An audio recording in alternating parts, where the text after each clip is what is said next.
Welcome to the quintessential Sekiro bosses plus mini bosses tiers list. This is the only tier list that matters. There were a lot of blood, sweat, and tears that went into this particular tiers list. Hope you enjoy. Let's get to it. Full disclosure, Sekiro, yes, I have now confirmed after playing it again, is my favorite Souls game. Whoa, whoa, whoa, people in the comments. I know that to some of you, Sekiro is not a Souls game. To me, it is, okay? And it's my favorite Souls game out of any of them. I think it's got some of the best bosses in all of the lands between. You know what I mean? So let's go through them all. Now, I got a list here that's got mini bosses too. I don't think it's going to have all of them. I tried. There's less lists made for Sekiro, and it's kind of hard to know what to include and what not to include. Like, this guy's got the great colored carp in here. I don't know why, you know. And then there's probably going to be some missing, like some of the little secret ones we found, but whatever. This is the best one I could find that had all the bosses and a bunch of mini bosses on there, okay? So, as you probably know by now, Whitney and everybody else, we're not just ranking them on difficulty. Wait, hold on. S, A, B, C, F, D?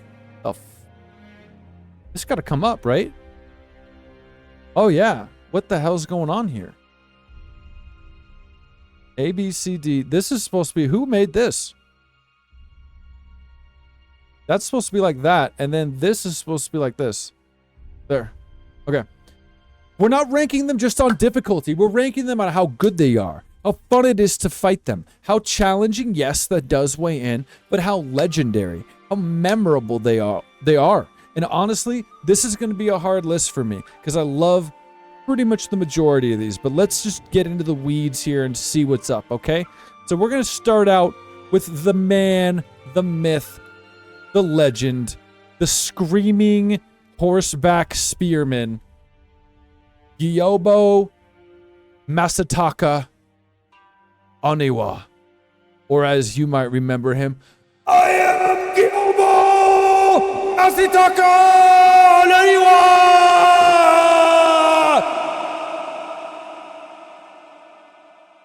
That's how I like to remember him. Okay. Yeah, maybe they knew there was no need for the D tier. That's great. So, like, this one is, okay, we're starting out with it is kind of a hard one. Because he's definitely not better than some of the, okay, we got to walk everyone through it. I forgot. So, like, this is definitely most people's first boss. You're either going to get to this guy, if we're not including the mini bosses right now. You're going to get to this guy or Lady Butterfly first. You know, after the Genichiro arm chop, of course. Spoiler! But you gotta do Gyoubu first. He's easier than Lady Butterfly. I think the first time I played, I messed up and I did do Lady Butterfly first. And I just kept, like, pounding my head against the wall until I beat it. But this is the guy you should go to first. And I will say, another thing of note that's interesting is whereas a lot of the other Souls games have like a tutorial boss, like you've got Asylum Demon, or, I mean, Bloodborne's got a couple, I guess, too. You got the Cleric Beast, but then you got Father Gascoigne, who's kind of more of like the parry boss. Sekiro kind of does something like that, where you've got like 2 or 3 different bosses that are all kind of a different tutorial boss. You know what I mean? I'm trying to think. This guy's just kind of like the first like boss, whereas Butterfly's got to be the parry one, maybe? I don't know. Either way, the guy's dope. He screams his name. It's the most epic voice delivery, like, of any game ever. Like, it really is. The battle arena, that big old, like, war-torn field. You come over that wall of the castle and you look down on it and you drop into it and he screams. It's epic. It's cool. And for a first boss, yeah, maybe grapple tutorial boss. Bingo. Thank you. And that's why it's tricky, too, because at this point in the game, you probably don't have the move where you can, like, end the grapple with the blow. So you kind of just grapple to him and then land, and then there's, like, a weird delay, and then you start hitting him, but whatever. I think he's so cool. I think the way he screams his name, I think the death blow you get on him when you like knock him down off the horse and then stab him again is just so damn epic. I gotta say, I'm tempted to put this guy in the S. I know he's not as good as some of these. Some of these might get moved around. I kind of want to put... On subsequent playthroughs, he's not that hard. Listen. This is one of those bosses where like, okay, he's probably one of the easiest ones. There's a lot of S in the chat. I'm going between S and A. Because his character is filling the gap between A to S. Like, combat-wise, I feel like I want to put him in A. But, like, the fact of how epic it is, and he's even kind of related to the lore in a couple ways, I'm gonna go S. Maybe. I'm gonna go A! I'm going A! I'm going A, but oh my god. Like, he might go to S. I just don't want the S to be too cluttered. I'm trying to be realistic. Okay? He's got cool lore. He's got a great intro. The only thing that maybe holds it down a little bit is it's not that hard. But, like, take everything I say in this video with a grain of salt. Because I've played this game, like, 5 times. So it's like, he's not that hard to me now, but I've still died to him a million times throughout the years. So, I don't know. I'm gonna go A for now. Lady Butterfly, on the other hand, I think this is S tier. I do. Yeah, we can change the correct option later if we need. That's true. I think Lady Butterfly is so S tier. Okay, let's talk about why. Okay. Lady Butterfly, as I just mentioned, should kind of be like your second boss. Actually, not really. You can leave her there because she's in that like separate memory of the Hirata estate when it's like on fire. And you don't have to go there. Do you ever have to go there? Is she optional? She might be optional. Smash or pass? Yep, probably smash, you're saying? Okay. Picture Lady Butterfly in Smash Bros. Just saying. But you can go to her later when you're a little bit stronger. And I think that's good because she is kind of more of a gatekeeper boss. I think Lady Butterfly way more than like Gyoubu is the boss that people got really stuck at.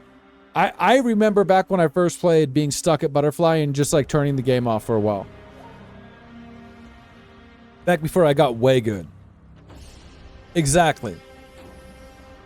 So what's funny, I read your comment about how Lady Butterfly was the one who taught Sekiro because you didn't say taught the wolf. So I thought you meant like Lady Butterfly is who taught a bunch of players how to play Sekiro. Because that's also true. It's like a gatekeeper boss. You have to play it right. She killed me more in this playthrough. And this was the, you know, Demon Bell No Charm playthrough. She killed me more than any of the other bosses, I think. Hands down. It was her and the second Owl Father fight, but probably her. Just because I was trying to get back in the swing of things with the muscle memory. She was whooping me, dude. Crazy. But you can't, you try to cheese her. You're like, you're in this new game. It's not like Dark Souls. You're like, how does this work? You're like trying to run around and stab her a little bit here and there, and it just doesn't work. You gotta parry her. You gotta, this is the one that teaches you how to play the game, dude. This is the one when the game gets serious. I think she's S. I think it's so cool walking in. I think it's so cool that she's an old lady, and she's so hard, and she's so quick. It's just dope. It's just legendary. It's S tier. You do not forget Lady Butterfly. You don't forget Lady Butterfly. Okay? Now, let me see how they did this. Did they split Genichiro into a bunch of different ones or no?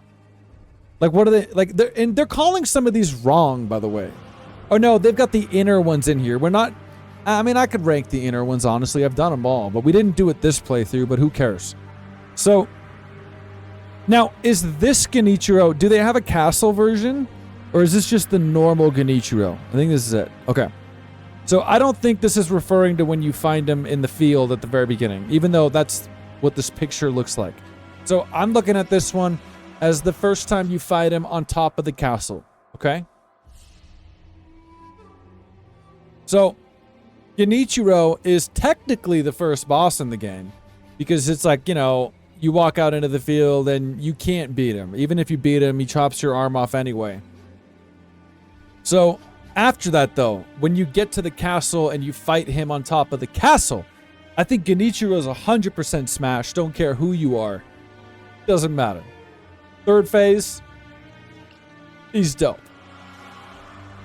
I think Genichiro on top of the castle is not only S tier. I swear to God, I think for this list, like,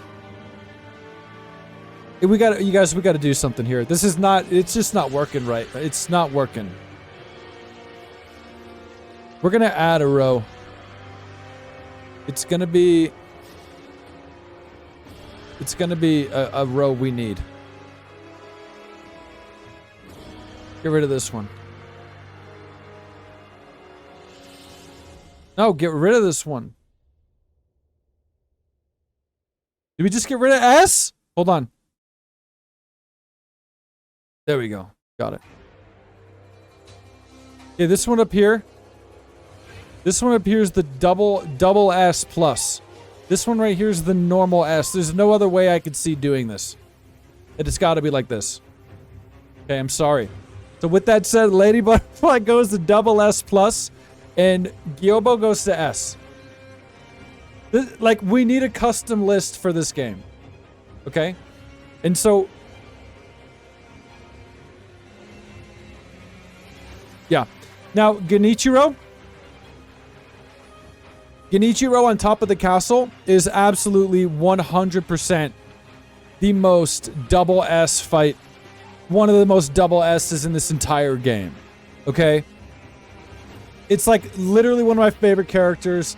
Literally one of my favorite boss fights of all time. It's going to be at the top of the double S row. This is a whole new row we invented just for this. Okay? That's where Genichiro goes. Alright? Now, we get to the first kind of weird lukewarm one. We're jumping all over the place. We've got the folding screen monkeys. Folding screen monkeys, you're either going to love it or you're going to hate it. I've heard people say they hate it. I actually don't mind it. I wouldn't say I love it, but I actually kind of like it more than I don't like it. It's a gimmick fight. So this is when you get to the top of the Senpou temple. And you get teleported to the, what is it? What is that place? It's like the four monkeys. Where you get the divine blade, or not the divine blade, the mortal blade and everything, right? And it's kind of the little gimmick fight where you've got like the monkey who can hear everything, the monkey who can see really good, the monkey who's really loud and tells the other monkeys, and then the invisible monkey. And if you didn't see in our playthrough, it's really funny if you don't know, because right when you spawn in this arena, the invisible monkey's right behind you. But like normally in your first playthrough, you don't know that, and you like kind of start to go walk around, and then you got to track it down, you know. The invisible monkey, when you start, you just turn around and just cut him, and he's dead. Boom. One down. One down. Neil's Thiel says they cause me so much pain. I don't know. I think it's kind of a neat. I think in terms of the Souls game gimmick fights, I like it more than some of the other ones. I kind of do. I like it. It's got a neat vibe there. It fits like the whole Asian styles. It's dope. It's cool. I think it's neat. And there's little things you can do. Like you open the door and the wind blows in that one and it gets that monkey. You ring the bell, which like messes up the ears of the hearing monkey. I don't know. It's cool. It is, on subsequent playthroughs, it gets worse. I agree. On your first playthrough, well, I don't know. You could kind of say it gets worse or better. It gets worse because you don't want to do it again and you kind of just have to do it. But it's also easier on subsequent playthroughs because you don't have to play by the rules. And if you're good enough, like me, yeah, I just ran around and killed him right away. I didn't even do the little things. But like, whatever. It is what it is. I think it's cool. I don't think it's the best in the game. Nice emojis. I love it. Now, here's why I'm going to go B. I'll go B. The lowest I'm going to go is B. And here's why. I almost wanted to go A, but I don't know. I'll go B because there are other gimmick bosses in the game that I think are even cooler. So I'm going to go B. Okay? I don't hate it to the point where it's C. This is, yeah, we're going to move on. All right? I'm going to do it in the order that it's laying it out to me for a change. We're jumping all over the place. It's random, okay? Guardian Ape. Oh my god! This boss. This is one of the greatest bosses, in my opinion, in gaming history. I love everything about this boss. I literally think, like, there's a couple bosses in Sekiro that are just better than every other Souls boss ever. And this is one of them. This is one of them. Now, this is another one. Damn, Whitney. Okay. Okay, damn. Whoa. All right. So, Donkey Kong here is one of the most epic bosses anybody has ever designed. I swear to God. So you make your way down. I don't remember. Sir Plus has got to check me in the chat here on the name of the areas. I don't remember. But like, you make your way down to the Guardian Ape's water hole. But I don't know, maybe midway through the game. I think you should come here right after you get the Mortal Blade. Because it could be helpful in the fight too. If you're not that good yet, you know. But I am telling you. Yeah, he kind of does look like Kratos, right? See what Neil Steelheel just said is what I'm talking about. This guy fooled me so hard. Now, some of the magic is lost because the game's been out for so long that people know. So I'm going to tell you right now, if for whatever reason you're watching this list and you're like, maybe I'll play Sekiro, turn me off for a second. Because there's a big spoiler about this boss, and it's worth not knowing if you have any hope of not knowing in the year 2023. Okay? Incoming spoiler now. The whole thing where you kill this guy and they trick you into thinking you won and then he gets back up with no head is the ballsiest, coolest thing any Souls game has ever done. Change my mind. Change my mind. Name any other boss from any other Souls game that has had the balls to do something like that. They commit so hard. So he's only got one death blow. So you think there's only one death blow. The game has taught you up to this point to know the death blows are the end all be all. You know? He's only got one death blow. And on top of that, when you're new and you're fighting him, it feels like he should only have one death blow because he is so hard. So you believe it. You are on board with the lie, okay? You finally beat him. You kill him. You chop his head off with the big-ass sword that is stuck in his neck the entire time that you're fighting him. By the way, when he, like, there's opportunities where you can grapple, you're grappling the goddamn sword sticking out of his neck. So then you jump up on him, decapitate him with his own sword in his neck, and he falls to the ground dead, right? Music stops. They flash Shinobi execution on the screen, which is another cue to you. At this point, you know what that means. You've won, right? They give it a good 5 seconds or so. Just long enough. Right, let the ape cook. Gotta let him cook. They do it just long enough to where you're like, whoo, man, that boss. And then he gets up. And then he gets back up. It is the coolest thing. I feel like when the game came out, everybody found out how cool it was, but, you know, years later, people don't care as much. It is still, to this day, the coolest thing any of these bosses have ever done. And then you gotta fight him again. And he's got no head. And he's walking around like drunk, and his like attacks are like kind of drunk. It is burned into my brain. This whole experience of this fight. I will never... I'll be on my deathbed, and I'll be like dying. And my friends and family will be there. Some people from the chat will be there. And I'll be like, come on, closer. Closer. And they like lean in, and I'm like, closer. Closer. And then they lean in, and I'm like, yo, the Guardian Ape is still the best boss. I will never forget this boss.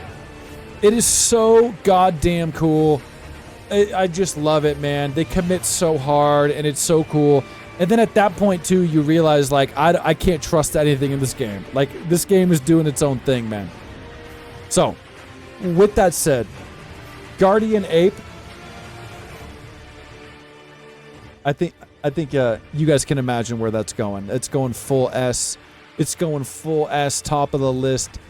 I almost think he's tied with Genichiro. I kind of downplayed how much I like Genichiro. Genichiro is such a good fight. Some of the best fights in this game feel like you're fighting an actual person, especially the human ones. It feels like you're fighting an actual person, and Genichiro on the castle is one of those fights. It's just like this back and forth tug and pull. It's so dope. It's so dope. Guardian Ape S. What's next? Yeah, let's do it. Why not? Let's jump right into it. Headless Ape. The Guardian Ape does have a little bit of a soft white underbelly, if you will. Okay. So, this is an optional fight. I didn't even find out about it the first time I played. So after you, God, we didn't even talk about how cool it is when you then kill the Headless Ape version. Like, when he gets back up, and then you kill him again and pull the centipede parasite thing out. It's just, oh my God. It's the coolest looking thing, man. It is just so good. It is so good. It's next level of any of these games. But anyway. After you beat the Guardian Ape, he scampers away, kinda, I guess. And you can go down into the poison pools area, and you can find it. But honestly, there's cool things about it. Some people don't like this fight. I, once again, do not mind this fight that much.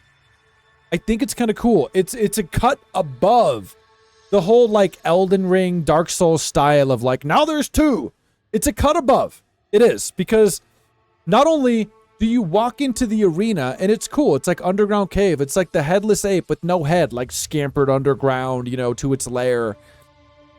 And then you walk in. And there is an audio cue. After you kill the Guardian Ape, you hear this ape in the distance, like, scream. For real.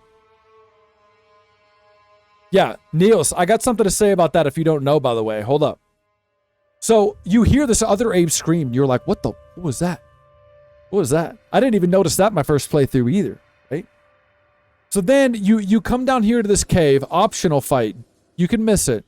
And you see the Headless Ape, like, stretched up on this wall, like he's down there. But it's not like he's just standing there. He's kind of moving. It's just cool, dude. It's like you walked into something organically. I love it. I love that about it. So then you start fighting him, and it's the normal version of the second phase of the Guardian Ape. So he's still got no head. I think it's the same exact fight. He's doing the same moves. But then midway through, the other ape comes down, okay? Which is the brown one, who I thought it was his wife or something. But now I think Surplus corrected me. I don't know. It's some kind of relation. A love triangle, maybe. I don't know, okay? But then you got to fight the two apes. But I think it's a cut above, like, the duplicate bosses of the other Souls games, because, like, it's a different ape visually and mechanically. It does different moves. It's smaller. It's quicker. So it almost has a little bit of that, like, Godskin duo fight appeal, where, like, one's, like, quick and nimble and the other's slow and fat. Only they're not fat because they're both apes and they're ripped, right? But so it's almost like that, though. There's a little bit more to it. Ornstein and Smough, if you will, but not quite. I'm not saying it's that good, okay? But I don't mind it. I think it's cool. I think it's totally cool. You got to maneuver around the smaller arena, trying to kind of position them in a way where you can... It's, for me, I always take out the little brown monkey first, then focus on the other guy because it's easiest for me, but, like, you can do whatever. I think it's cool. I think it's cool. Twin Princes, I think, is better than this. But, yeah. I gave Twin Prince A, I think. I mean, S. So, a Headless Ape, I think I'm going to go... I don't know, man. I'm between B and A. I think I'm going to go B. Because it isn't one that's that memorable. I don't even really remember it until I turn the game on again. Oh, but what I was going to say about what Neil said... Another cool little touch with this boss, though, is one of my playthroughs, I did this boss before I had the Mortal Blade. And if you don't know the lore of Sekiro, like a lot of these things are undying and they've got this like parasite of undying and you can't kill them without the Mortal Blade. And so what happens is if you fight this Headless Ape here, like with the two of them, without the Mortal Blade, when you kill them, the headless one stays laying on the ground with the parasite thing, the centipede hanging out of its neck. And it's like wriggling and you can, see the centipede's alive. And the monkey body, the ape keeps like twitching. And it will stay there in the game. And every time you go back to it, it'll still be there. Not quite alive, not quite dead, just twitching. Waiting for you to kill it with the Mortal Blade. So I was like trying to hit it a bunch and I like couldn't kill it. And then I ended up leaving and getting the Mortal Blade and coming back. And then you can finally kill it. And that is just so cool, man. It's just such a cool touch that you can do it in a weird order like that, but it doesn't break the game. Okay, I just like it. It's going to go B. It's not the best. It's not the worst. I guess in this list we've made, now it's kind of mid, but that's fair. Corrupted Monk. Now, it's... Okay, this isn't okay. Okay, let's talk about the Corrupted Monk. Let's talk Corrupted Monk. Okay. This is in the Mibu village. I'm happy I remember the name. So you work your way through that, like, zombified Mibu village, which actually, I love the environment of the Mibu place. And you can cheese this girl so hard. Yes, you can. But I think the environment and the vibe of the Mibu village is kind of slept on. Like, if we did a tier list on the areas of the game, I would put Mibu Village kind of higher. I really like the areas in this game that have the water pools that you can end up going into. I like how it's like nighttime in Mibu, and it's like little pools of water and huts, and I don't know, I just really like it. And it's got the weird zombified people that are drinking the tainted sake or whatever. It's probably got the rejuvenating water in it. I don't know. But my point is, that's the area leading up to the Corrupted Monk. Now, the one hard thing about the Corrupted Monk, okay, I'm gonna jump ahead with my words here, is as we know, unless you haven't played, after you beat this Corrupted Monk in this like spirit form, it's a true boss, it is. But then you go up to the entrance to the Fountainhead Palace and you have to fight the true Corrupted Monk, which is like this monk, but not spirit form. And so like, what's up? Oh, dude, it's Tori Rochelle. What's up? You're the best. Welcome back. So anyway, this version is not as cool as the Fountainhead Palace version. That's obvious. But it's also so cool that it's hard to rank dude, damn it. It's hard to rank the Sekiro ones. They're just more well thought out. Because, like, yeah, you fight the spirit version here, but it's so cool that you fight the spirit version and that the real version's up there. It's just like, I don't know, like, within the lore of the game, it's dope as hell. But the fight's cool, man. You can use confetti. You can, yeah, like Neil said, you can cheese it in a bunch of ways. I think firecrackers and confetti work, like, really, really good. If you're talking about some other cheese where they get stuck, I'm not sure. I haven't done that. I don't like to cheese the bosses in these games. Specifically Sekiro. I think it is dishonorable. But it's a cool fight, man. It's cool, but because, like, I would almost put them together. Like, I wish we could put them together, but we can't. So because we have them separated here, I gotta do it like that. And so I think I'm gonna put... I kind of want to go A. I don't think it's bad. It's not quite S. It's cool when you get there. You know, but it does kind of feel like a phantom boss, you know? But man, the first time you fight it, like when you haven't fought the next version of it, it's cool. Like if there was never the other version, I feel like I would move this version up to S. You know? If the other version didn't exist, this one would be cooler. But the fact that the other one exists, it's got to go down to A. Yeah.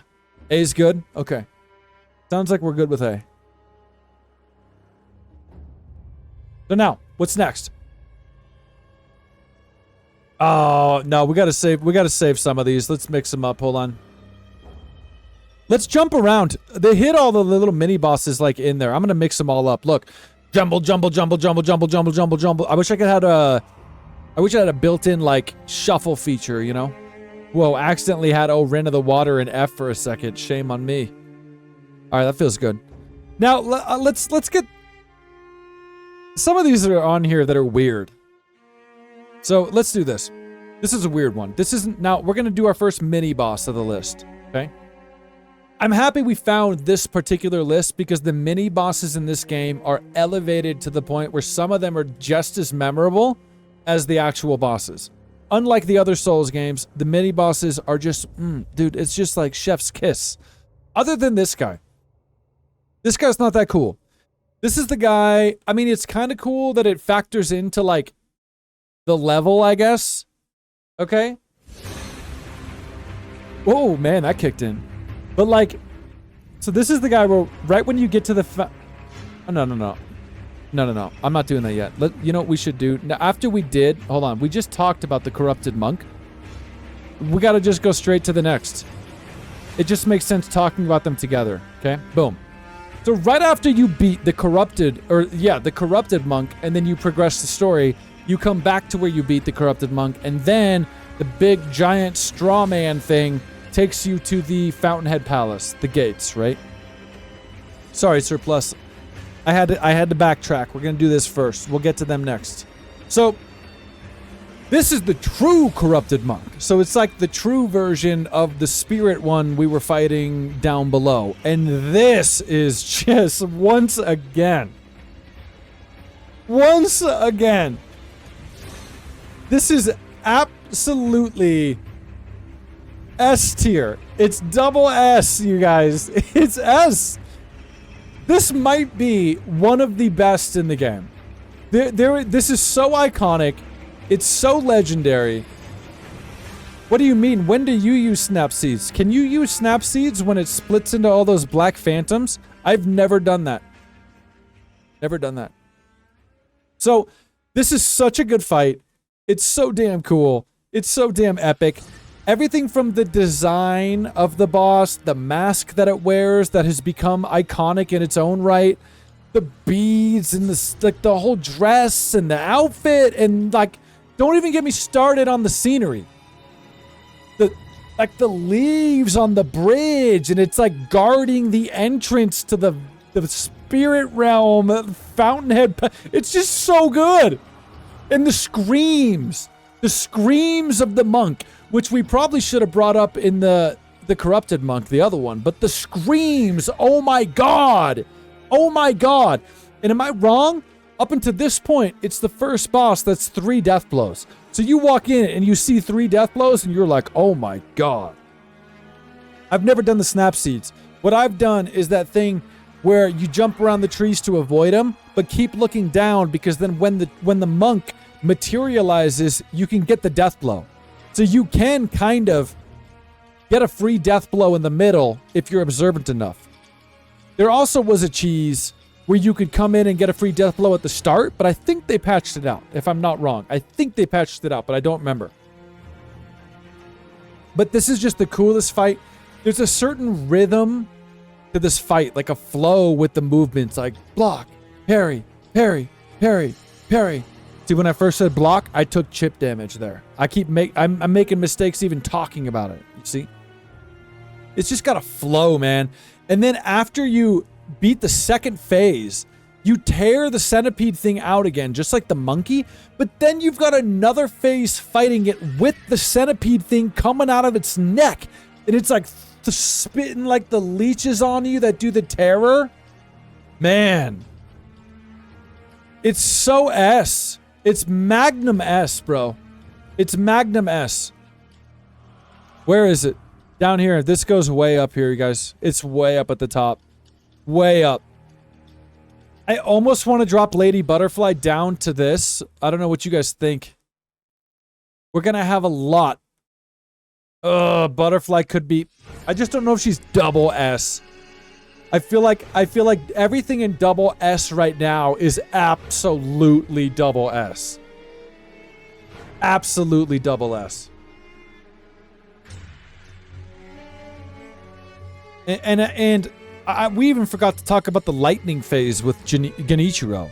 When you get the way of Tomo with the lightning and you gotta jump and deflect it back. Oh, it's just so goddamn cool. Okay, anyway, Corrupted Monk is up there. At double S. Lady Butterfly comes down to S, but that's okay. I feel okay about it. I don't love the terror mechanic in any of these bosses, by the way. The true Corrupted Monk does the terror, which can just kill you immediately if you're in the wrong place at the wrong time. Same with the ape. The ape one is a little bit more telegraphed, so you know when he's gonna do it and you gotta run away. But the monk one is a little bit trickier. You can get caught with it. Don't love it, but it is what it is. Yeah. Yeah, don't worry about it, guys. Yeah, Corrupted Monk is a woman for sure. Yeah. It's actually based off of a true, well, not true. It's like a real life mythology of some monk. I looked it up one day, or maybe I heard it in Vatavidya. I don't remember, but it's based off an actual thing. Okay, back to who Surplus was trying to go on about. Okami leader Shizu. Okay. I do not like this guy. This is the guy where when you come into the Fountainhead Palace, so right after beating the Corrupted Monk, you come into the Fountainhead Palace. One of the most beautiful areas in the game. It's like Irithyll in Dark Souls 3. You come out and it's just like, oh my god.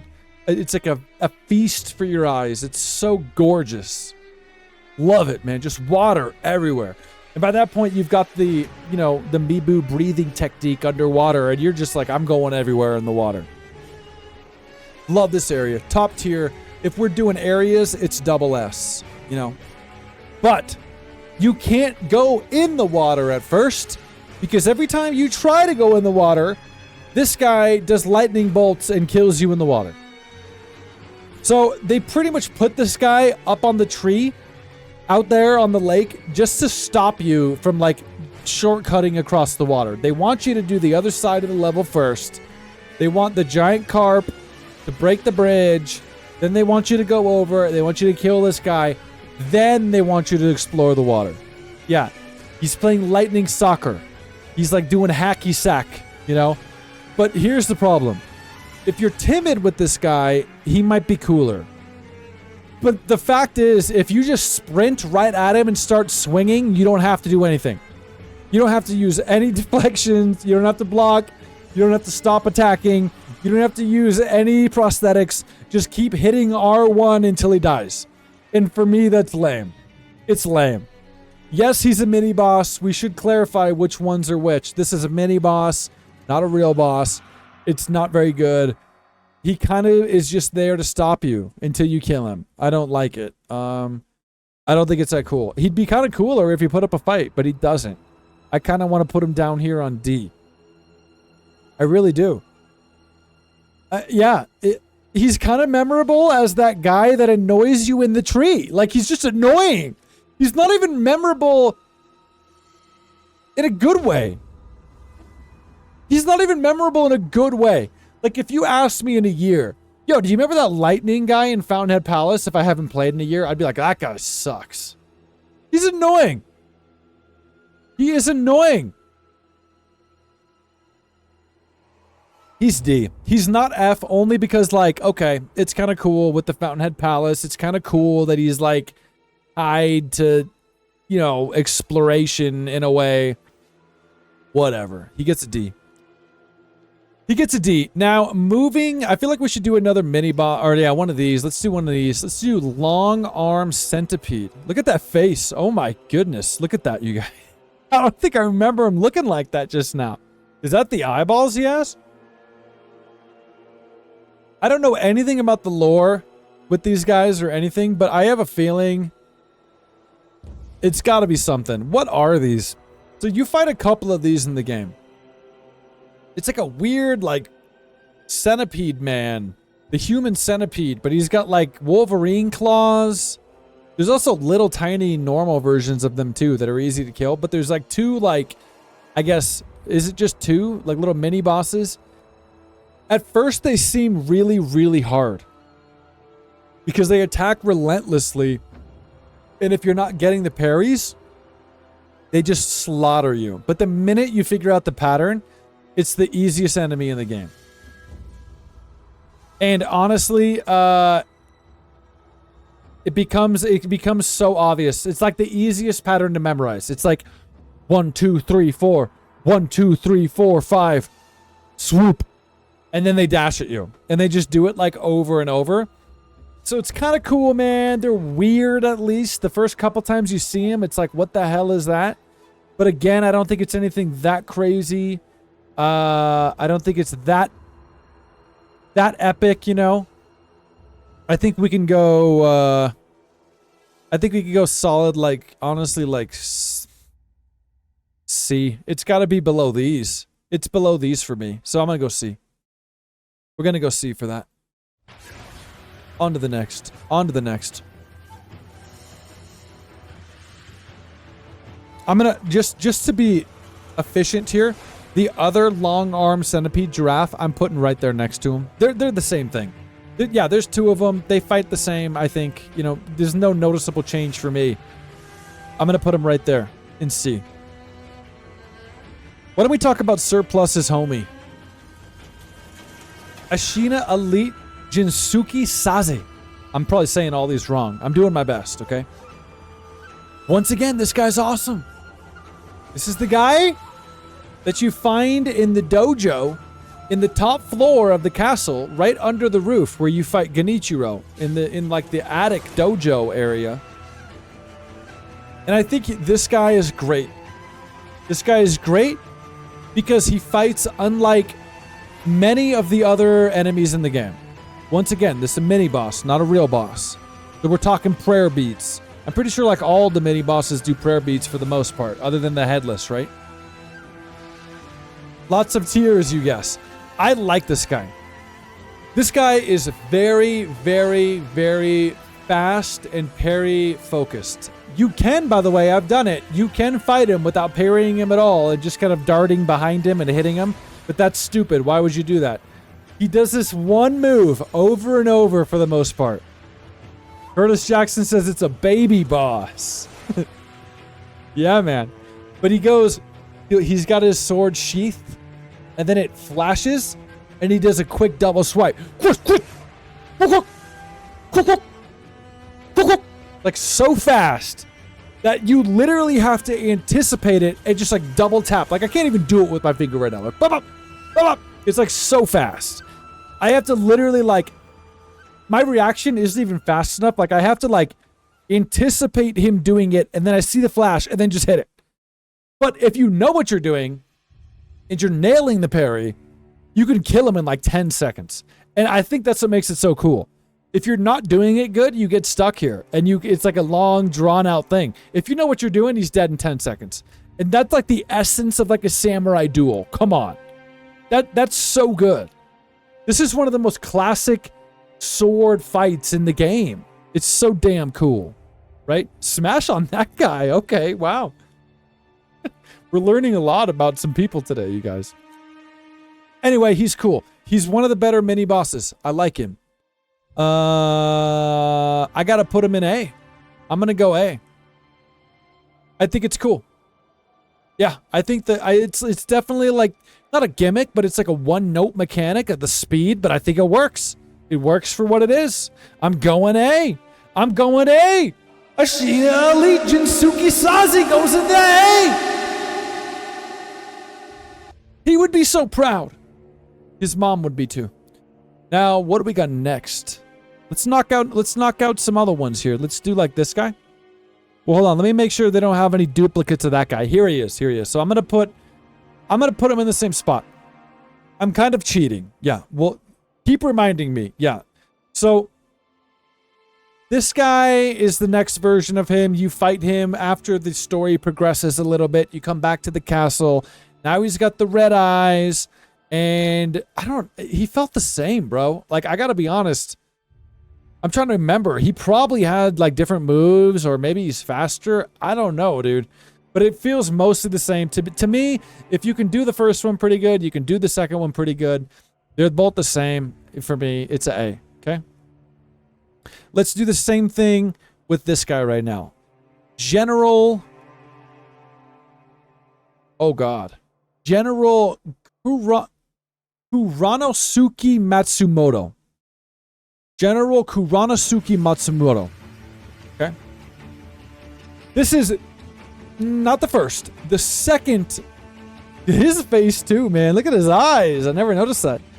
He's like the second kind of mini-boss you'll face, if you count that other guy in the intro area. But we'll see if he's in the list. But this guy's right after you start the game. I don't know if this is the exact version of him, but this is another one of those mini-bosses where there might be 2 or 3 of them in the list. And we're going to put them all together, okay? Because they all fight the same, just with different, like, status effects and, you know, weight behind it, I guess. So, well, the red eyes is the carp thing, right? He's got, like, the carp eyes. We can definitely explain that. We did a whole thing. Next game's not going to be Roller Coaster Tycoon. No. I'll briefly talk about it at the end if you're curious. Because it's The Sims 2. We already talked about it. It's The Sims 2. Okay. Karinto, what's up, buddy? What's up, buddy? Welcome. Now, I think this guy's cool. I don't think he's that great. I think he's a little watered down. He's a little easy. Not when you're first starting out. That's why he's at the beginning. But then you do get the other versions of him that are kind of harder. I don't know. He's cool. He's tough. To me, it's just not as cool as Seven Spears. So, like, for me, this guy is not going to go that high. He's not that memorable. You know, when you see him, you're like, oh, I remember that guy. But if I'm thinking and reflecting on Sekiro, I'm not really thinking about this guy that much. I got to put him in, like, the C. What else? Is there any other version? This is another one right here. This is another one. He's a little bit tougher. He's outside the Ogre. Same essential thing. Let me make sure there's no other ones. I thought there would have been like one more. No, maybe this guy forgot one. I don't know. I think that's pretty much it. We're going to put him in C. I am going to put him above the Centipede Giraffe, though. I think he's above Centipede Giraffe for sure. It's cooler than that. The sword fights are always cooler. Okay? Now, why don't we take a break? Do a big one. Do a big boy. Let's do Owl Father. Now, I don't know if the guy that made this list has the terminology right or wrong, so I'm assuming that this is the first Owl Father fight on the rooftop of the castle. You know, I kind of like that this game, reuses a lot of, like, boss arenas, but, like, why does it just work so well in this game? Like, the world and universe in Sekiro is so, like, realized and better than a lot of the other games, to the point where, like, I'm never like, oh, now I'm fighting on top of the castle again. I'm like, damn, this is awesome. I'm on top of the castle again, but now it's this guy. Like, for some reason, it just works so good. You're saying this isn't the first one? Okay, hold on. Where's the first one? What's he called? It's not Inner Father. Owl Father. Great Shinobi Owl. There you go.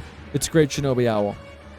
I'm going to knock them all out together. But so I kind of love the different bosses you fight in the same arenas, but the time of day is changing.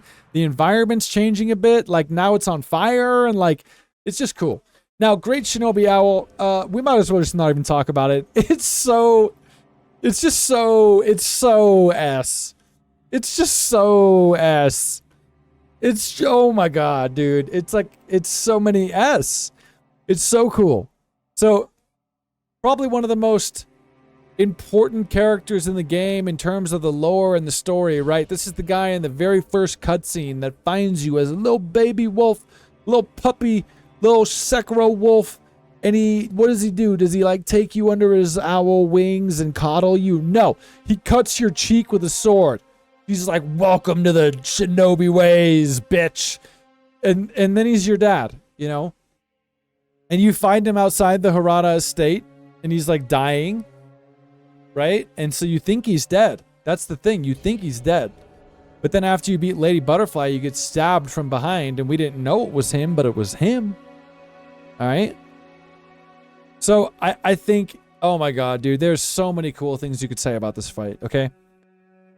The scenery, you're back on top of the castle where you fight Genichiro, which, by the way, this is the fight where you get a choice. It tells you, are you gonna obey your father and disobey Kuro?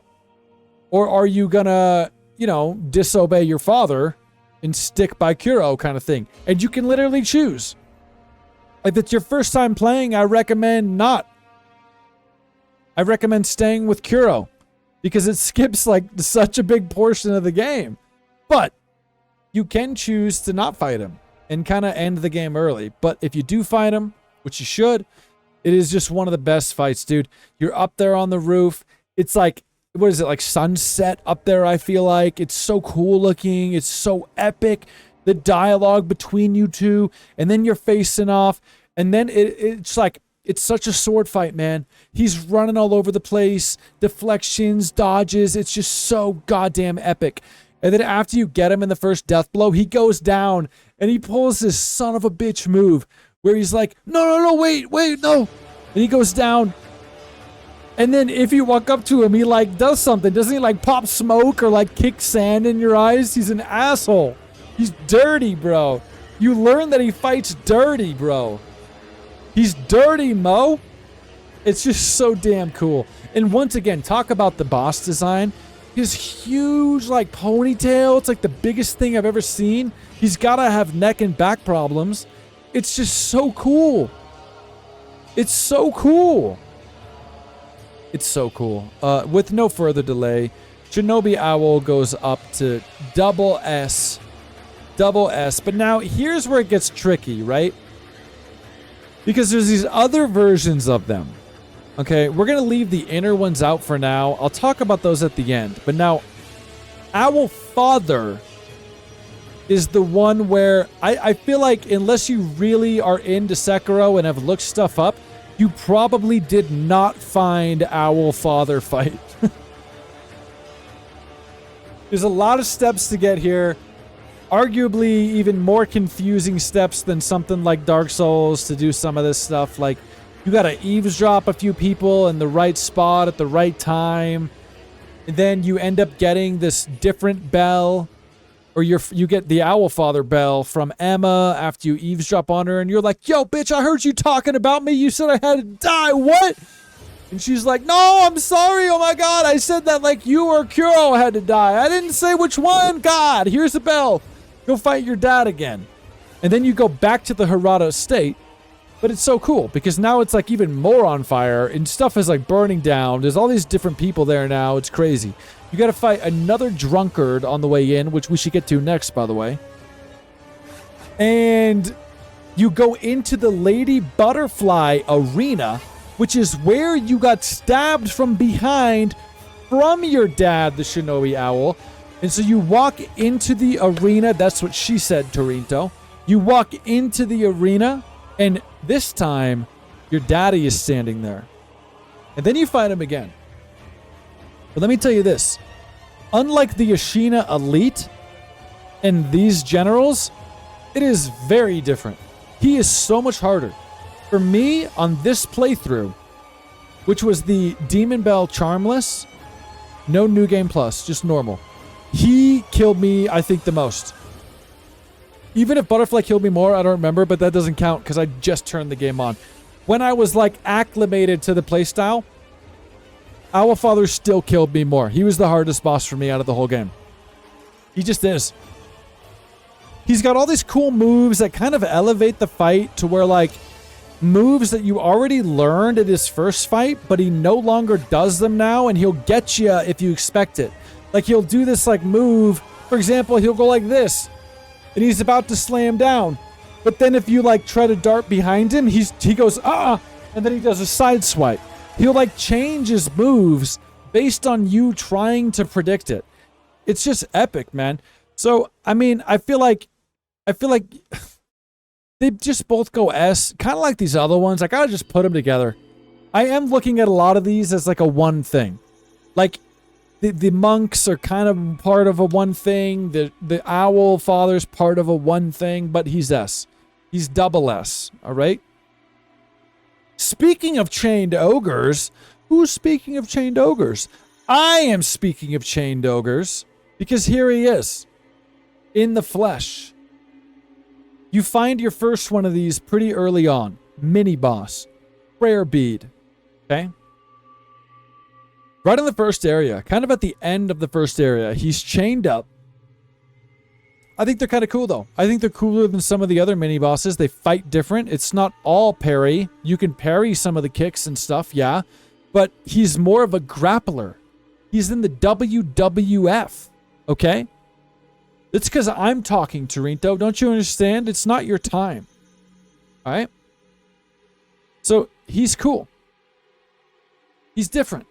I think he looks cool, too. It's weird to have an ogre. It's like, it's one of the first, like, fantastical things in the game you see. Like, what is this ogre? It's just cool. He's chained up. You can sneak up and get a death blow on him. You could also run up and start hitting him a bunch before he finally breaks out. It's pretty epic. And if you think back to when you first played the game, it's epic. And it's kind of intimidating when you first get there. And you could get stuck there too. But, you know, it is what it is. It's not that crazy. Stay away from the grapples. You run around, hit him a bunch. You could use firecrackers, work good, you know? I mean, whatever. It's an ogre, okay? It's cool. I think it's cool. Let's see where it fits, though. I feel like it's like... I think it's cooler than... I think it's cooler than those generals. I think it's going to go high C. Yeah. It's not as cool as these two. Folding screen and headless, but it's cooler than the generals. I think. I kind of like fighting the generals more, but I think the character's more memorable with the ogre. Yeah, like I would remember the ogre sooner than I would remember the generals, unless I was reminded. So the ogre is going to go C. He's probably got some other ogres. Let me look. See if he's got other ones in here. I guess not. No, he just put the one ogre, which is weird because there are other versions of the ogres, but he didn't put those in, but he put these in, whatever. So ogre C. Any version of the ogre, I got to go C. All right. Now, how about this guy? Now, look at they're calling him this name, you know, Shigekichi of the Red Guard, but this is just a drunkard, okay? And the drunkard is kind of like the other guys. Uh-oh, driver ready to go. We'll do that later, but he's kind of like all the other versions of the drunkard, but this is the one that's got fire. Like some of them got poison, some got fire. To me, I'm going to count them all the same because the moves are essentially the same. You fight them essentially the same, even if some are harder. I think it's cool. I don't think it's one of my favorites. Big old lumbering drunk guy. I think it's cool that he drinks from his jug. I don't know. That's about it. They're not some of my favorites, but they're not the worst. I think we're hit with another C. I'm gonna put him right up there with the chained ogre. And then I'm going to go find... Oh, here we go. And then you've also got the glutton, which is another version. And you've got the drunkard, which is another version. So I'm counting them all on the same tier. You could pretty much just squish them into one, and that's where they go. Maybe it's cooler than ogre. It could be cooler than ogre. I kind of want to move ogre down, leave drunkards up. Okay? I'm just calling them all drunkards because the drunkard's the one that you tend to just see first. So then when you see the glutton, you're like, oh, it's the drunkard again. So whatever. But they're okay. They're okay. They're thick. Fleshy. Feels good to hit them. Lots of C. Yeah, but keep in mind, though. You need to keep in mind, Serena, some of these are mini bosses and some are bosses. Every single one that we have in C is a mini boss. There are no true bosses that I have in C yet whatsoever. Okay? So keep that in mind, right? Why don't we talk about an awesome style of enemy? These guys. Oh my god, these guys are so damn cool. The Lone Shadow Longswordsmen. Okay? This is probably going to be our first mini-boss that's going up. It's going up. It's got places to be. It's got places to see. Tier lists to see. Or tiers to be. I don't know. I love these guys. There is a lot of these in the game. I will say that. I will say that. This is the one in particular that you find in the well where you start the game when you come back. The Lone Shadow Longswordsmen. Not only are there multiple mini-bosses of these guys, they also turn into somewhat of a regular enemy later on in the game in classic FromSoft fashion. Now, you would think that that somehow takes away from them. Kind of like other games. Like Elden Ring, when you start seeing bosses that are now just enemies, and it kind of takes away some of the magic. Yes, this is one of the ninjas with the dogs. That version had dogs, yeah. I, for whatever reason, do not think that is the case with these swordsmen. They are so damn cool and just interesting to fight that I think out of the mini bosses in this game, this is an S tier mini boss. It is an S tier mini boss. Okay? It is.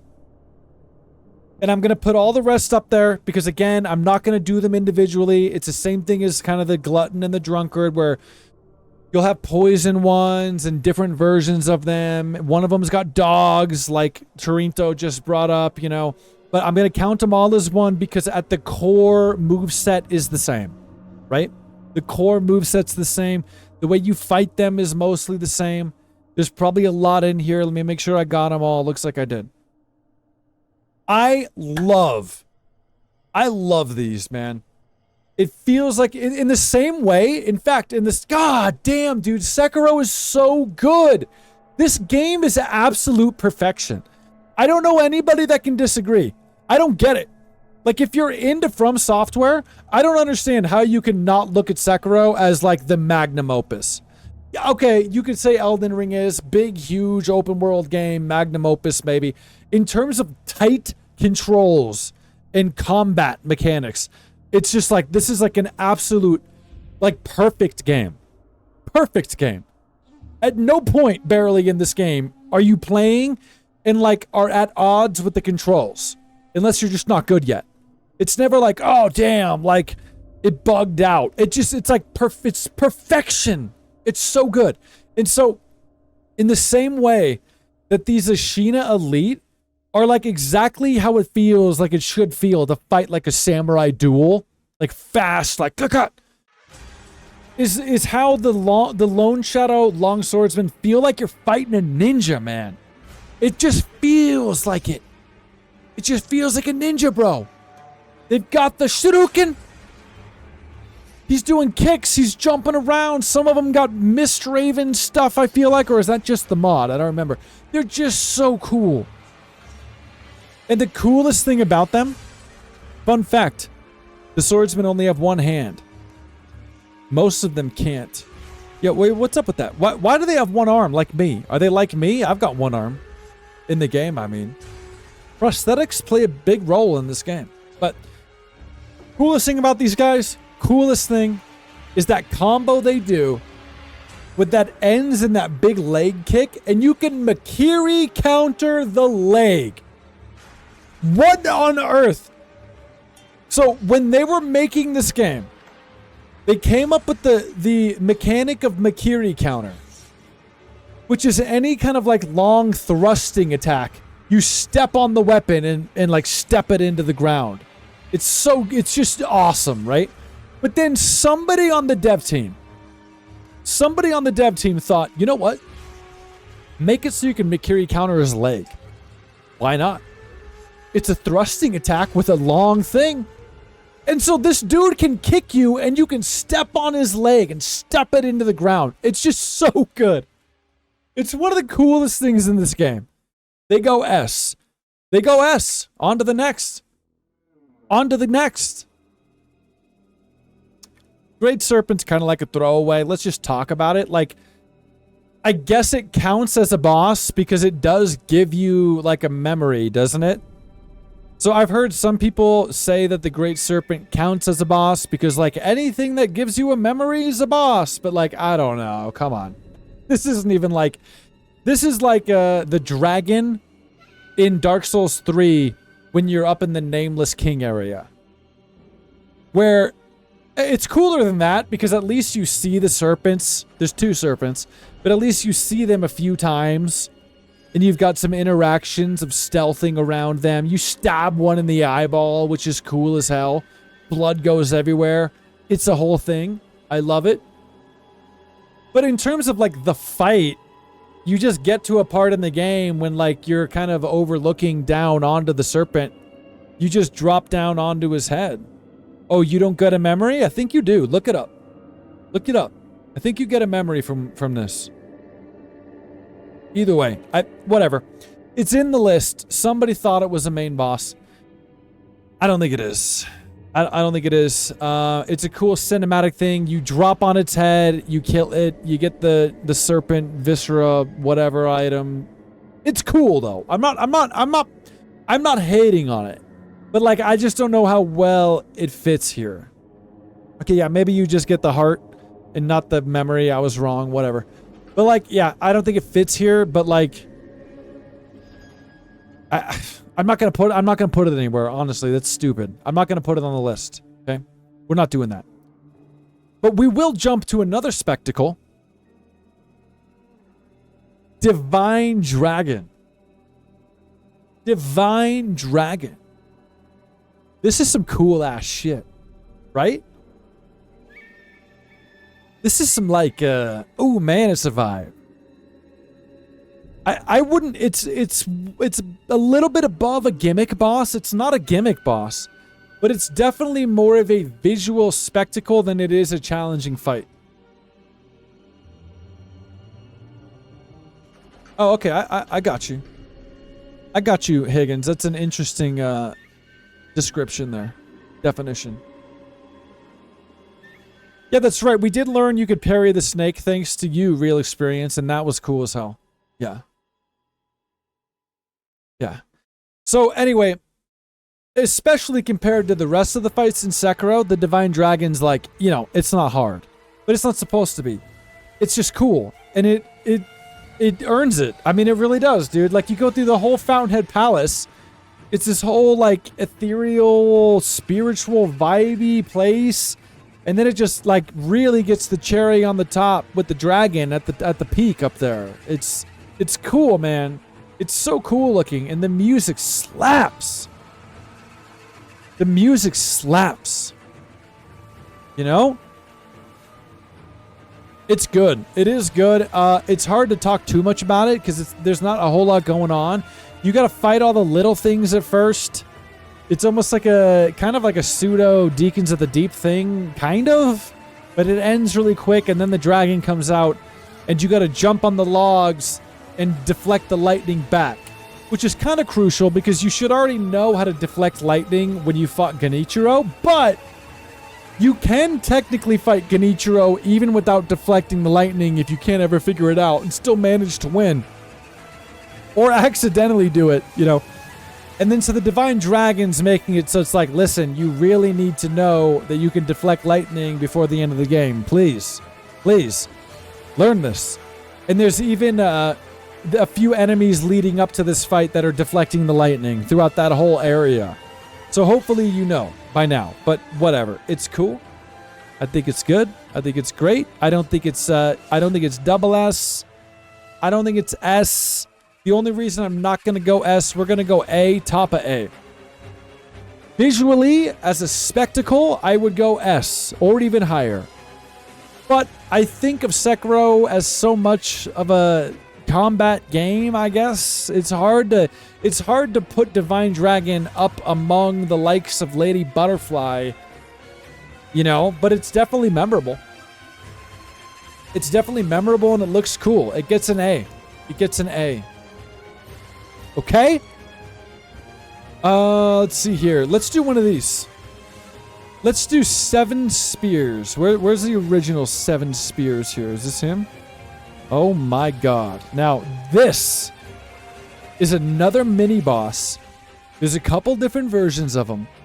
But in my opinion, this is way better than the generals. Oh my god. 7 spears is such a goddamn force to be reckoned with. A total and utter unit of a boss. Of a mini-boss.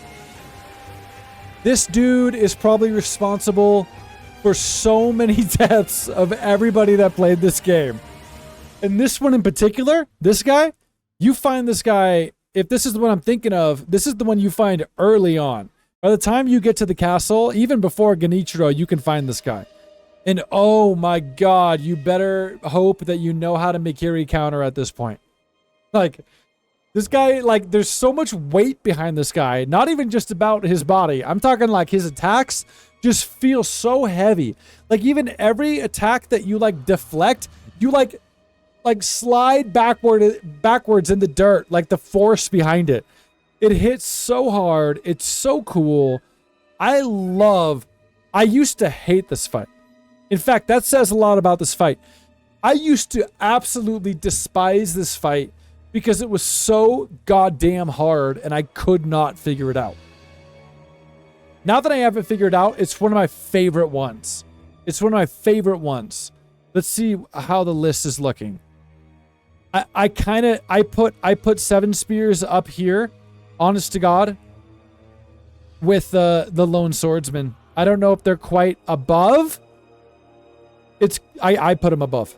I think it's cool. I put 7 spears above Lone Shadow. Oh, so epic. He's so intimidating. They're both intimidating. He's kind of intimidating in a whole different way. They can share the tier. They can share the S tier for the mini boss spot on the S tier. I think Lone Shadow and 7 spears are S tier mini bosses. So here's the other guy. Here's the other 7 spears. Put him up there. Is there any more? No. This general, we already talked about the general, though. This general is like one of them. He's the first one. He's the intro one. So drop him with the others. I think that's it for 7 spears. Let's finally talk about the Headless. Let's finally talk about the Headless. And I'm not going harsh, bro. No way. And honestly, what's weird is he didn't, like, this guy included all the other versions of all the other bosses, but he's only got one Headless. When there's like a bunch of different Headless, but okay, whatever. So, I hate the Headless. I'm kind of conflicted with the Headless. Because I think the design is cool and the terror thing is neat and it's misty and weird and spiritual, and I think even the first one you run into, you find that letter that's like, it's got no head. Our swords did nothing. Just leave it alone. It's like it kind of warns you. But you got to use the confetti, which let me tell you why I don't like this boss. The main things I love about Sekiro, the mini boss, by the way, and we'll get to why I hate them, but mini boss, not boss. I don't think it's going to be F. I don't think it's going to be F because I do like the design. It's kind of got a weird vibe when you fight it. It's weird. I don't hate it, but I don't think it's fun to fight them. And I think all of the combat in Sekiro is so fun that if you've got one that's just not fun, it needs to be worth it, right? Like, if it's not fun to fight the Headless, but they give me a prayer bead, okay. But they don't give you a prayer bead. They give you those... I think only one of them has a prayer bead in the arena, but you can just run up and grab it. I don't think any of them drop a prayer bead unless I'm wrong. But they drop those sugars for you, the special sugars that are like unlimited, but you have to use spirit emblems. And I just don't think they're worth it for me. I don't think they're worth it. Like, what I like about Sekiro is it's fast, reflex-based combat, and everything about Headless is against that. When you're near the Headless, you have to walk. You can't even move fast. And it's got the terror mechanic. Like, it's like the whole thing is terror, which I think terror is the most questionable mechanic in all of Sekiro. I don't hate it like some people do, okay? But I think it's one of the worst mechanics of the game. It's an insta-kill if the meter builds up, and that's all that it is. So I don't like fighting them. Pretty much the only thing they have going for them is they're kind of neat looking. It's kind of a vibe, and they reach their hand in your butt and pull out your rectum. That's about it. I don't like it. I avoid them. I avoid them on most playthroughs. It's just not fun. I think Headless is... I gotta go D. Yeah, if we're gonna get a D, it's gonna be Headless. It's gonna be a Headless D, if anything. I just don't like it. It's not fun. It's not fun, and it's not worth it. If it was not fun, but they drop prayer beads, okay. But it's not fun, and it's not worth it, so I just don't care. I just don't care, Torinto. I don't care. Full disclosure here, we're going to skip this. Great colored carp, just like the Great Serpent. I don't know why it's even in the list. You never fight the carp. You give it precious bait and can kill it, but it's not like a fight. It's stupid. That's not in the list.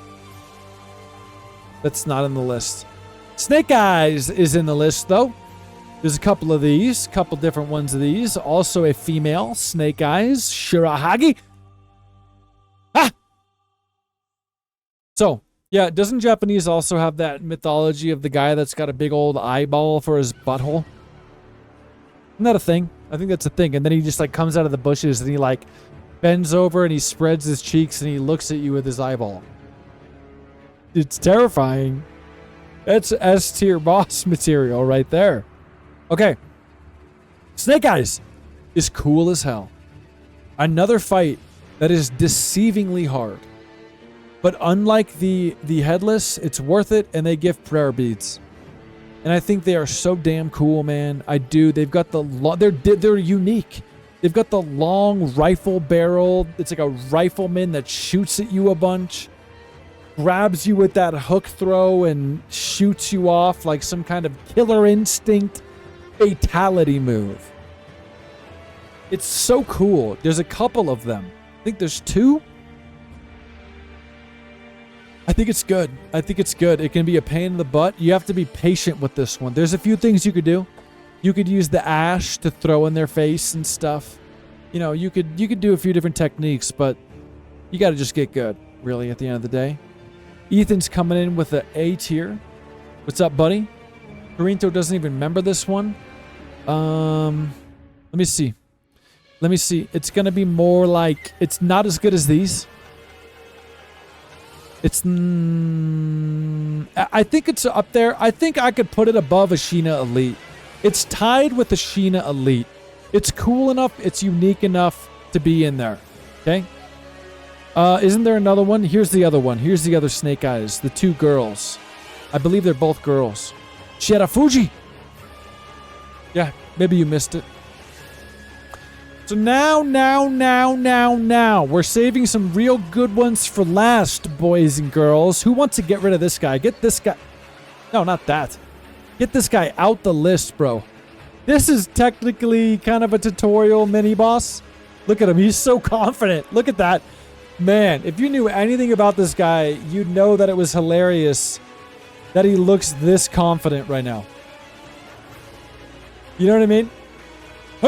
This guy is so easy. But this is the very first guy.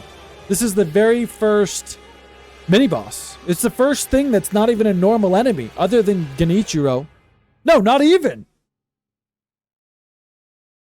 This is like the very first guy that's not a normal boss. Or I mean a normal enemy. It's like a mini-boss.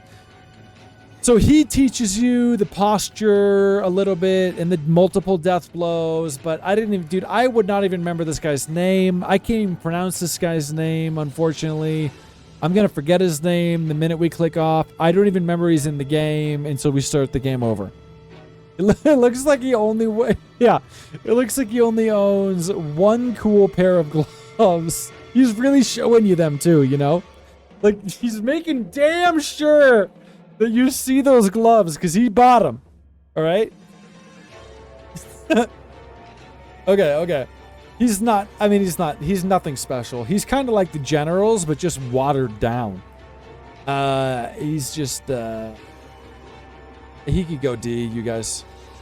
Headless goes lower, but he could go D. Not even because he's just kind of a hard one. Because he's not a hard one. He's not hard because he's not supposed to be, because he's like the first guy in the game.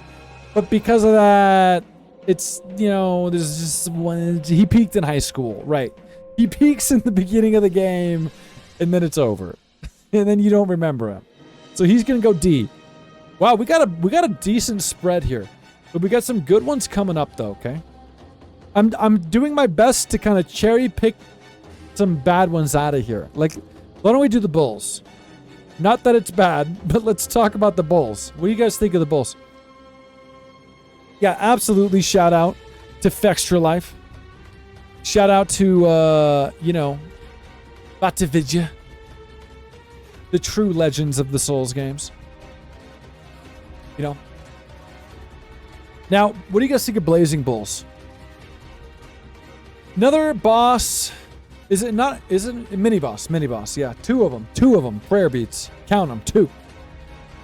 I think they're not great.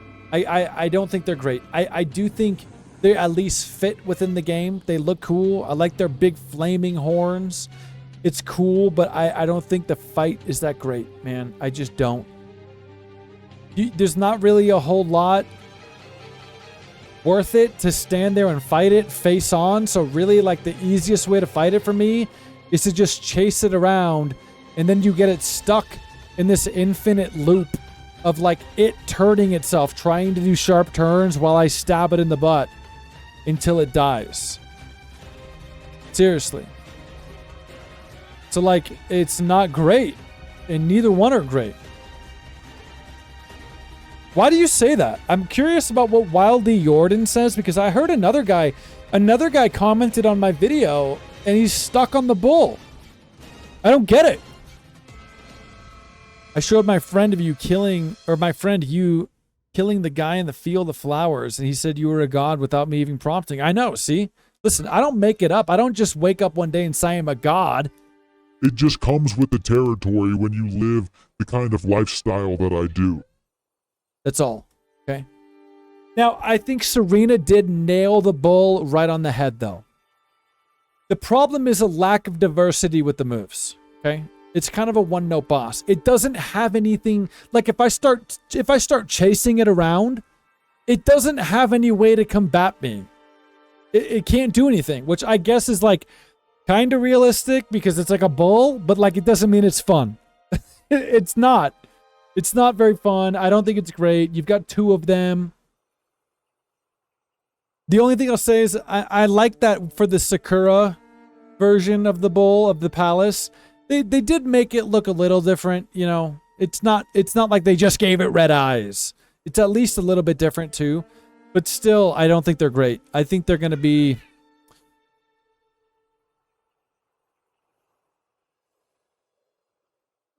I don't hate them that much, you guys. I'm going to go low C. I don't hate them that much. I don't hate them enough to go D. I don't hate them enough to go D. Yeah, ooh, if they were like breaking walls down in the houses and shit, yeah, that'd be epic. Yeah. Too bad they don't, you know. I'm going to go low C though, because I don't think they're as bad as these guys in D. I really don't. I don't hate them. I don't have some kind of hatred for them.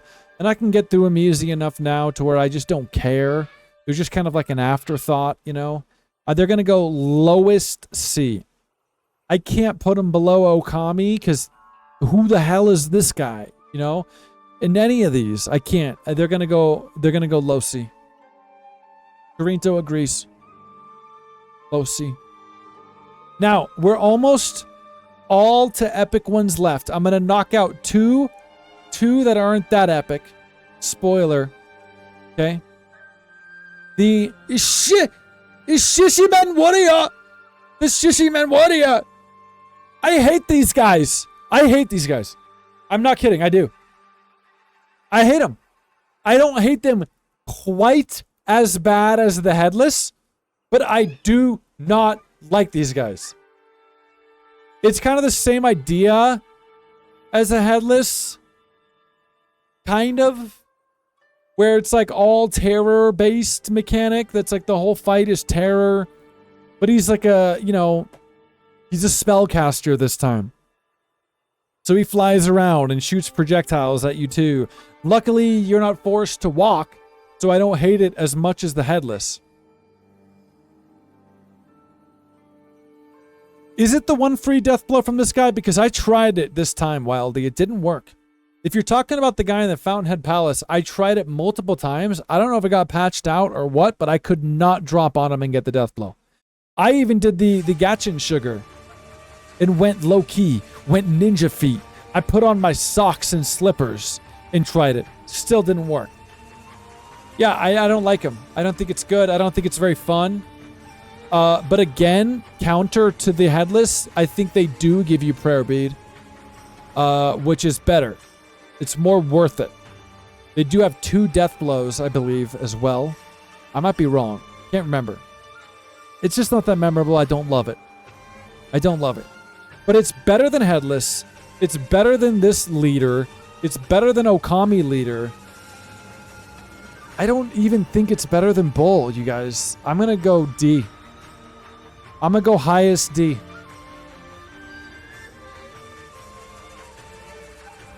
That you don't... First of all, I did purchase the anti-air death blow scroll, but that's not what he's talking about. He's talking about dropping down onto him and getting a death blow. The anti-air death blow is the cool one when you jump up and grab them out of the air and do it. Probably one of the coolest looking moves in this game. You want to see it? Head over my shorts. I've got it on there. And it's gangster as ever. Okay, you just got to sort through a million shorts. Good luck. Actually, you could probably go to the Sekiro playlist. It'd be better, but you know what I mean. So anyway, yeah, it's high D. Use Cracker and he will jump. What? Oh! Whoa, whoa, whoa. Oh, I misunderstood surplus. I didn't realize you meant that when this guy is in the air, you can, like floating, you can jump up and do a death blow. Never knew that. Never knew that. So sorry I doubted you. I didn't know that. That's cool. I mean, that's cool, but I still don't like it. Not good. D. High D. Okay. The last one that doesn't deem that much discussion here is the Shinobi Hunter. This is the Makiri counter tutorial boss, I would think, right? Yeah, definitely. You probably get the Makiri counter around this time. And this guy is very much Makiri based. Turns into a normal enemy later in the game. This is just a mini boss version. Hold that thought, I just got drive-by'd. Thank you. This is a mini boss version. Steven Sweet, you're so damn sweet. Gives you a prayer bead, but you need to know how to Makiri. He does Makiri after Makiri after Makiri. Some jump ones, but you know, it's cool. It's cool, okay? It's not great, it's not bad, it's good to be a Makiri boss, but it does kind of feel like a little bit of an afterthought, you know, because he becomes an enemy later in the game, a normal enemy. So it kind of feels like they were like, you know, whoa, we need someone to teach the Makiri, like take one of these guys and make him a boss right here. I don't hate it, you know, it's cooler on your first playthrough than it is on subsequent playthroughs. But as far as mini bosses go, we're going to put Shinobi Hunter Enshin of Misen. He's not D. Dude, he's somewhere down here. He's somewhere down here with the bulls and the centipedes. I think the centipedes are maybe more iconic than him. Like, I'm going to put him in between the centipedes and bulls. How about that? I won't read it, Torinto. Don't worry, I won't. Don't worry, I won't.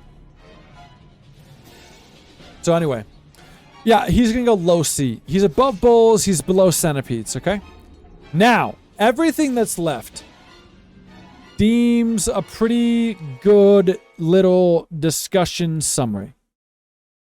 F, Wildy, bro. No, we're not talking about Demon yet, because first we have to talk about the Misnoble.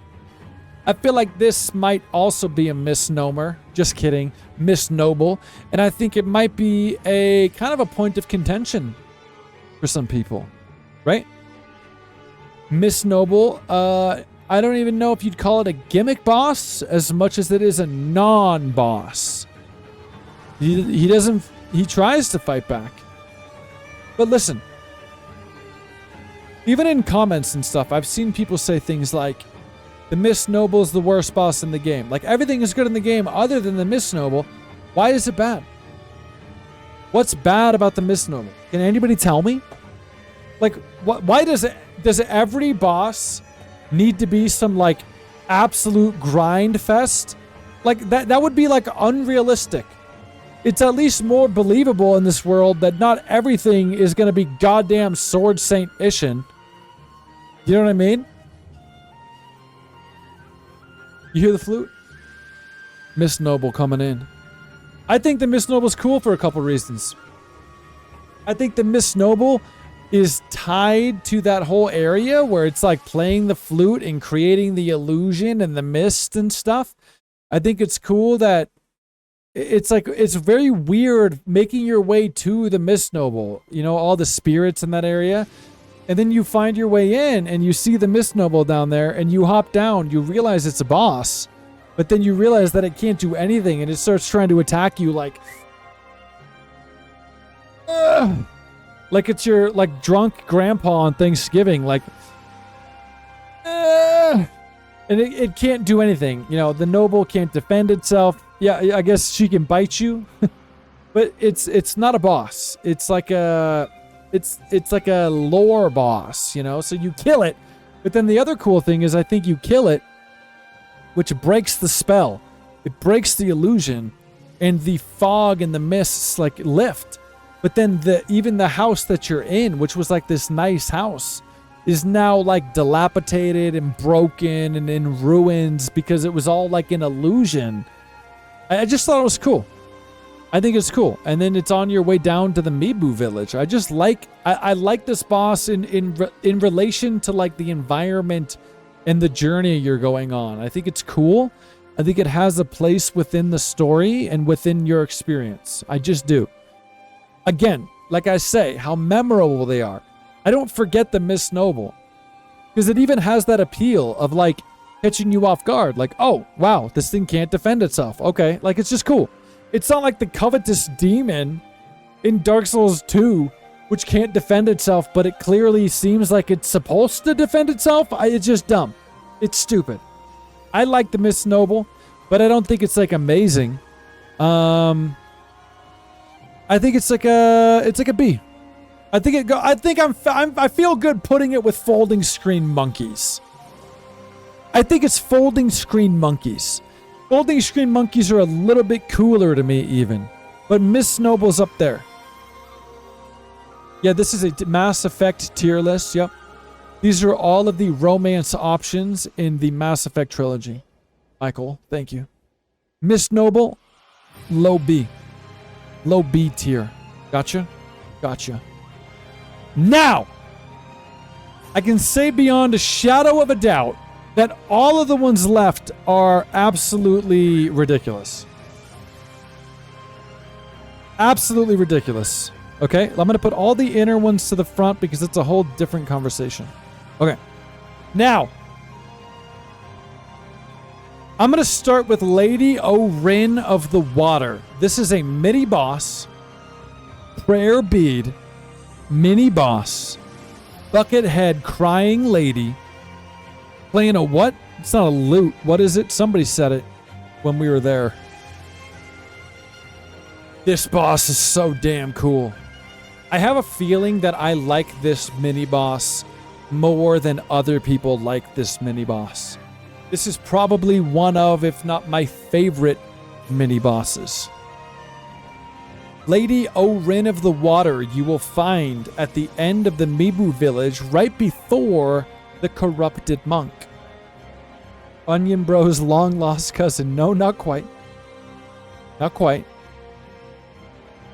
You also run into that one guy who's like constantly trying to find the source of the music.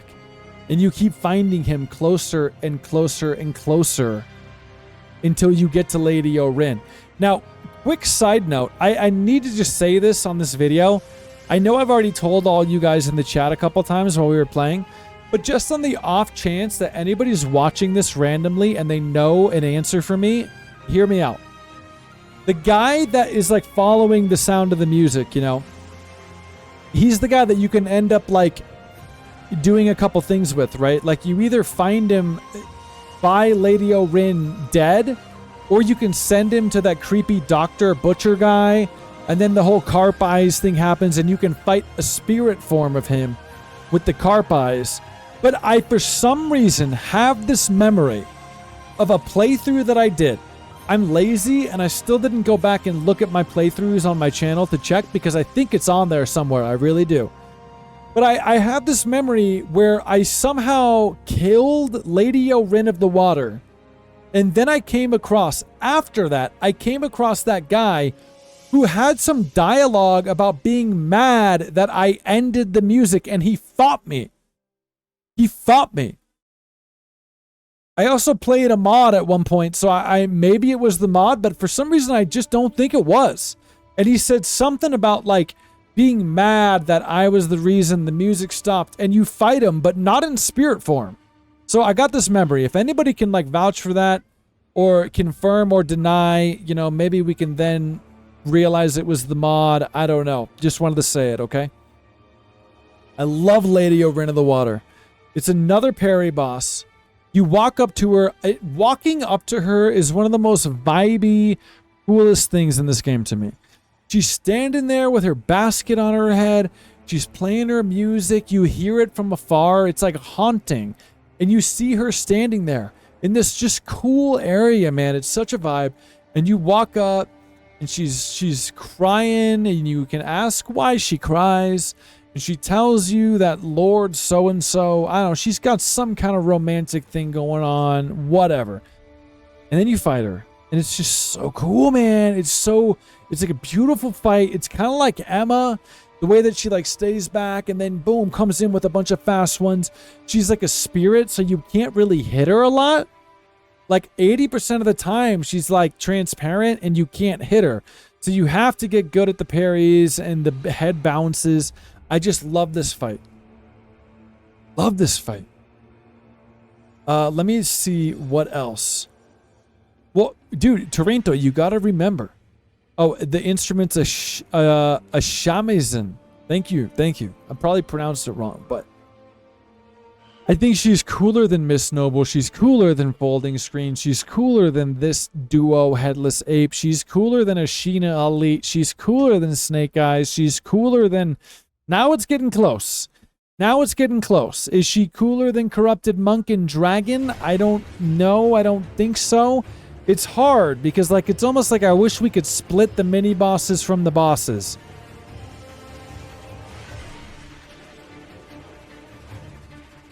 I think she's dope. Listen, this is my list. I can do what I want. She's up here. She's up here, dude. I just remember her, man. I didn't know she's weak to Sabimaru. Didn't know that. I think she's so cool. Micah says better than Monk, but not as good as Dragon. See, was thinking what I was thinking. I just like it, you guys. Delete the boss game? Oh, like it's too hard? You're just gonna learn how to do it. Tell your friend to get good. I'm giving lessons every Friday at noon. I'm gonna go up there, you guys. I've got 7 spears up there.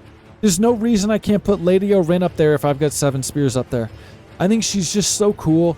She's so different from everything else in the game. Her sick-ass kimono, man. I just love it. She's an Okami descendant. It implies that. I love it. I'm gonna put her right there. I can't, it's hard to put her above any true boss. Like, I can't put her above Gyoubu. But I put her above Corrupted Monk and Dragon, I guess. I don't know, man. That's a tough one, I gotta say. I'm gonna leave her where she's at for now, but that's a tough one. I love her. I like her more than Emma, dude. I like her more than Maria. This is my waifu of the game. It's this. I'll hang out with her. I'll ask her why she cries. All right? Moving right along. Moving right along to Armored Warrior. What do you guys think of the Armored Warrior? Because I can tell you what I think of the Armored Warrior. What I think of the Armored Warrior is the Armored Warrior is absolutely just D. Tries to be a cool gimmick boss, fails miserably. Gotcha! Oh, I got you so good, bros. And pose, I guess. I got you, though. It's so double S. It is so double S. This boss is one of my favorite bosses in the entire game. No, I wouldn't have her leave the bucket on. She can if she wants. This is such a good boss. This is one of the best, coolest, most memorable bosses of the game for me. Love this boss. Every single playthrough, I love this boss. Love this boss.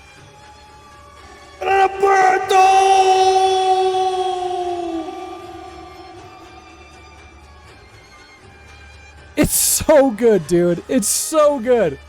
This, in my opinion, the Armored Warrior is the best gimmick boss FromSoft has ever done.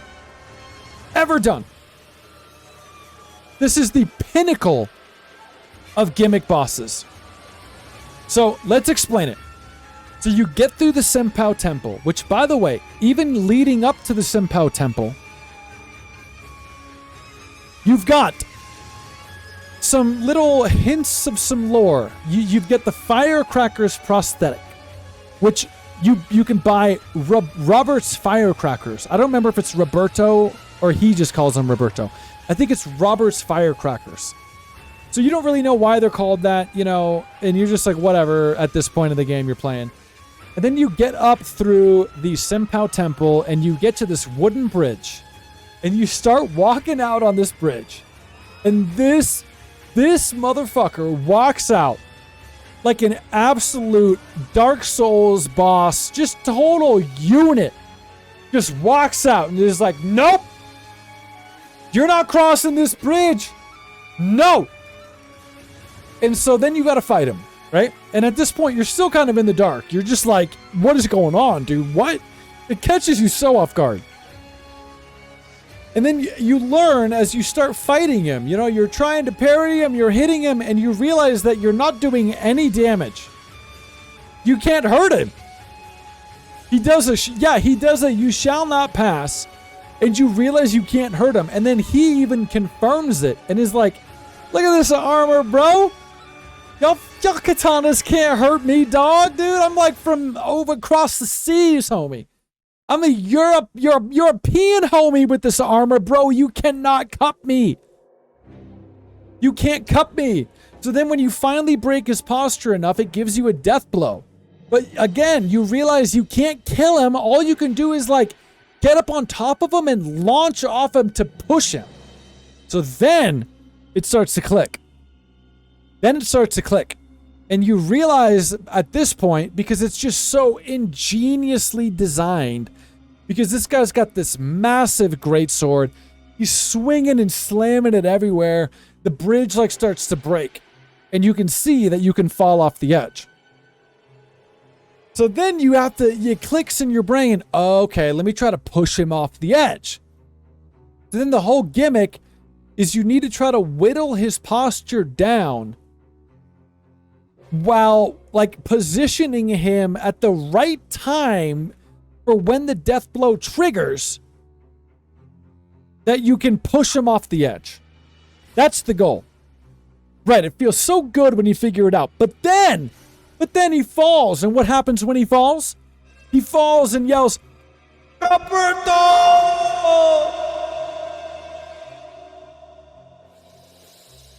Hence why everybody calls him the Roberto Knight.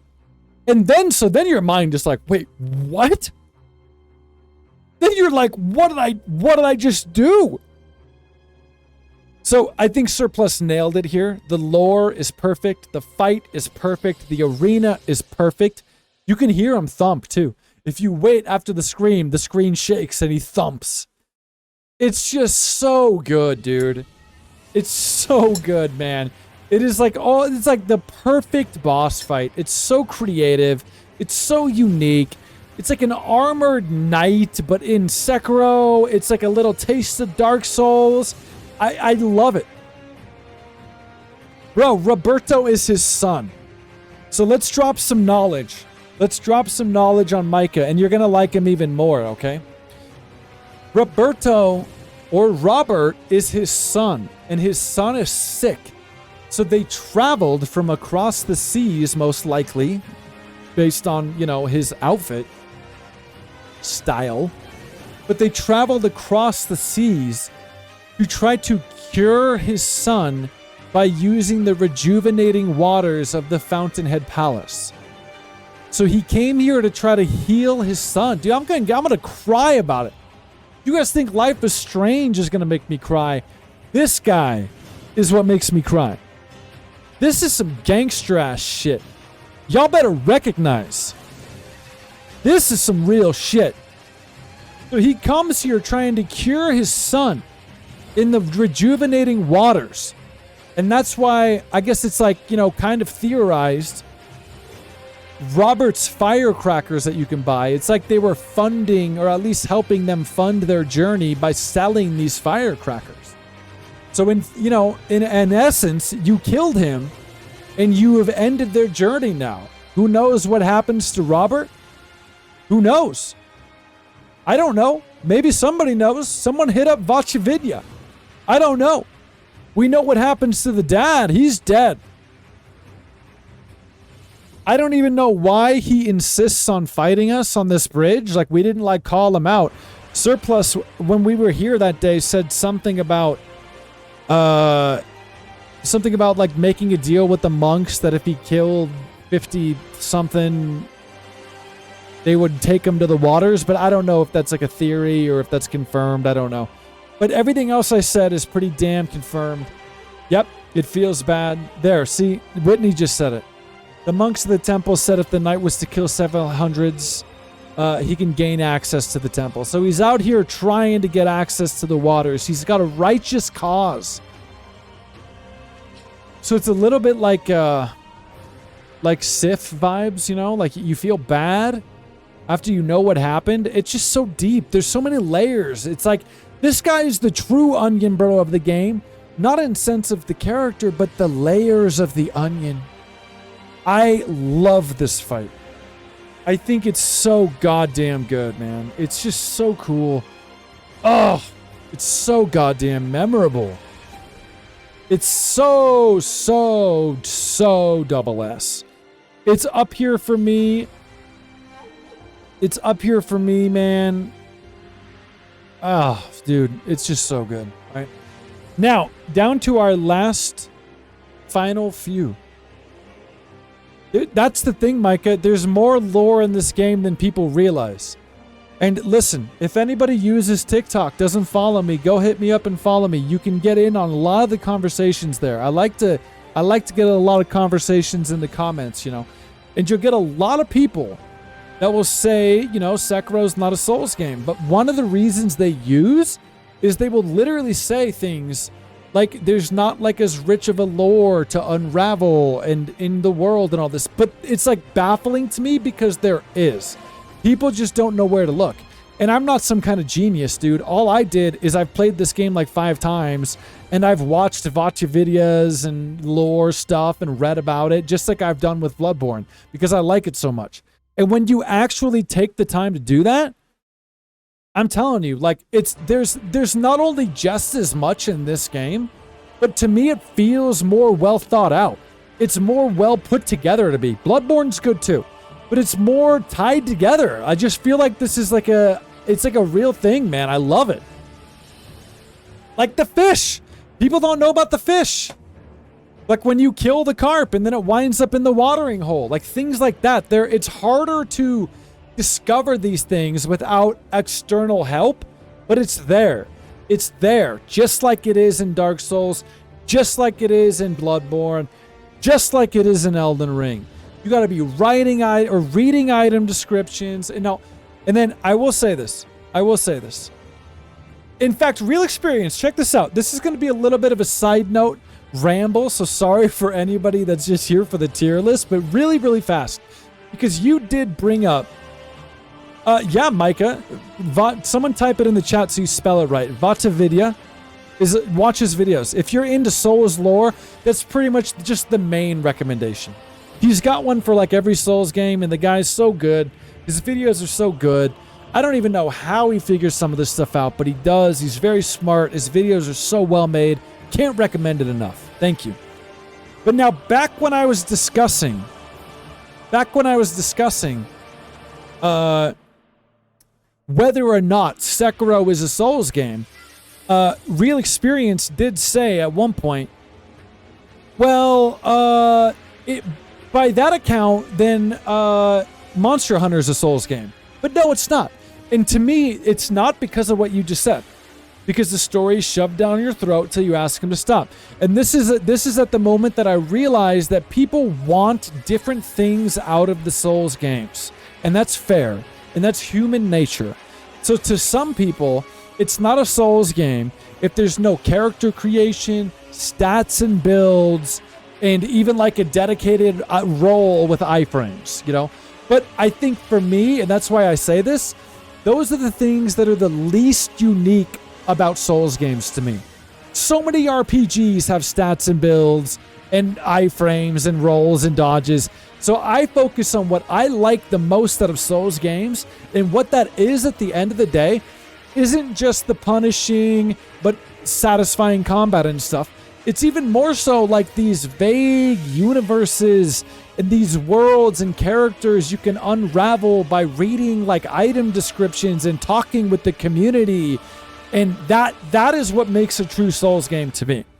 And so the fact that I can do that in Sekiro, along with the main core components, right? Like the bonfire mechanic of resetting everything, and there's a lot of like Homeward Idol, like a lot of these similar mechanics at the core.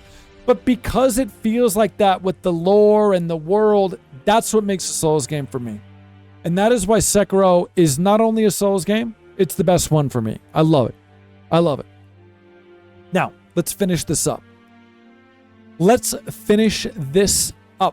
Now, I'm going to do Ishin Ashina now. We just did Ishin Ashina today, right before we jumped into the tier list, okay? Right when we jumped into the tier list. And, you know, by the way, I'm not saying I don't like Monster Hunter because of that. I'm just saying that, yeah, that's one of the elements that I attribute to being a Souls game. Yeah, exactly. That's a great point, Torinto. Building a community around every Souls game is not easy, but they did do it. They not only built a big community of people that like Souls games, and all that I want is Sekiro to be loved within that. That's all that I want. It deserves that. But yeah, there's little communities in each game, like Dark Souls diehards, Sekiro diehards, Bloodborne diehards. Sekiro has the least, though. Sekiro is the most slept on, and I think it's unfortunate, even though I do get it, and it's the hardest to get into, but I think it's the most rewarding. Ishin Ashina. Now, Ishin Ashina is the optional final boss if you choose to go against Kuro and, you know, side with your owl father. If you choose to do that, then right then and there, you fight Emma, Lady Emma, followed up by Ishin Ashina. What is kind of unfortunate is, as thorough as this list is, I now see that he or she has left out Emma. But what we'll do is we'll include Emma in this one. Okay? Because you have to fight Emma right before Ishin. It's technically the same fight. I would like to separate it, but whatever. So I'm going to think about Ishin Ashina knowing that Emma's a part of the fight, okay? So you fight Emma's arguably even the cooler the cooler part of the fight. Nice. The cooler part of the fight. Because you don't expect to fight Emma. Like, you get little tidbits throughout the game, especially if you're talking to her and giving her the sake, right? Where she's like, you learn that she is trained in some kind of fighting, even though she doesn't want to fight. She has no desire to kill people, right? But she will if she needs to. And that's what she does. So the minute that you make that decision, you got to fight her, and it's cool, man. It's sexy and honorable, and she's like, let us begin. And she's awesome. Like I said, she's kind of like Lady Orin, where she's like, she's the gentle blade, you know? She's quick, and she moves like the wind. It's dope, dude. But it's, if you can parry her, it's pretty quick. She doesn't have a lot of posture. You can kind of plow through just to get some parries. She goes down pretty quick, which is good, because you need to be able to get to Ishin Ashina with some health. Because if you do not know this boss very well, I think it can be one of the harder ones, but I don't know. I've heard some people say Ishin Ashina is like the hardest. It's not. It's just not. I think it's a watered down, even though it's fired up, I think it's a watered down version of the Sword Saint. I think Sword Saint's all around harder and better. But it's cool, man. It's cool that it's like a different version, a different ending, a different boss arena. You're on the castle again. It's on fire. He's got all these fire moves. I don't know. I feel like he was really hard for me at first, but then he's just kind of became a pushover after you figure it out. I don't think he's that cool. I think it's like, it's cool, but it's not double S. Let me see if it... Oh, dude, what about the dodge? The dodge alone. That dodge he does alone gets him to the S tier, actually. I gotta go up here. I'm gonna put him below Lady Butterfly, above Gyoubu. He does that dodge, that little sidestep dodge where he just goes like... The sword's like... And it's like the coolest looking thing ever. So, I gotta go... He's gonna go high S. Pretty much... The dodge and the most, yeah, the dodge is carrying. The dodge is carrying the rating, but it's worth it. Yeah, it's worth it. So he's going to go high S, but he's not going to knock out Butterfly, okay? Not going to happen. Not going to work here anymore anyway. Who do we got left? Who do we got left? Now we got Demon of Hatred, you guys. Let's do it. I heard some people say F's for Demon, but I think you're only saying that because he killed you a whole lot, right? That seems to be why you would say that. You know, nothing about you. I'm just saying I don't see how anybody could justify giving the Demon of Hatred an F unless you are mad at him personally. Unless he like broke into your house and like broke some kitchen plates. Then you could be mad. But I mean, at the end of the day, who are we trying to kid? The Demon of Hatred is so S. It's so S. People get mad at this boss because you can't fight it the way that you're supposed to fight everything else in the game. But I don't know if that's entirely true. I think the people that make that complaint, like, to be fair, it's a fair, like, point of discussion. Like, yes, you can't just parry this boss. You have to kind of run around and dodge like Dark Souls and hit it when you can. But I think there are other enemies in this game like that. Like the Ogre or the Bull. Like, yes, you can get some parries in, but, like, they seem kind of like this. So it's not like the only thing in this game. What's up, Pyro? Welcome back. It's not like the only thing in this game that is like that, you know. But okay, but let's talk about everything else, right? So if you don't know, the Demon of Hatred is the sculptor, which is like your little blacksmith guy in the hub that you know for the whole game who works on your prosthetics. This is him. This is what he transforms into. And that alone, so like, again, we're looking at a boss that's like, lore is double S, spectacle is double S. I don't even mind the fight. It's not annoying. It's hard. It's a hard fight, but it's not annoying. And I think it's awesome. You've got a specific prosthetic that you can even use to help you in this fight. If you use Malcontent, the monkey finger, and give it a blow.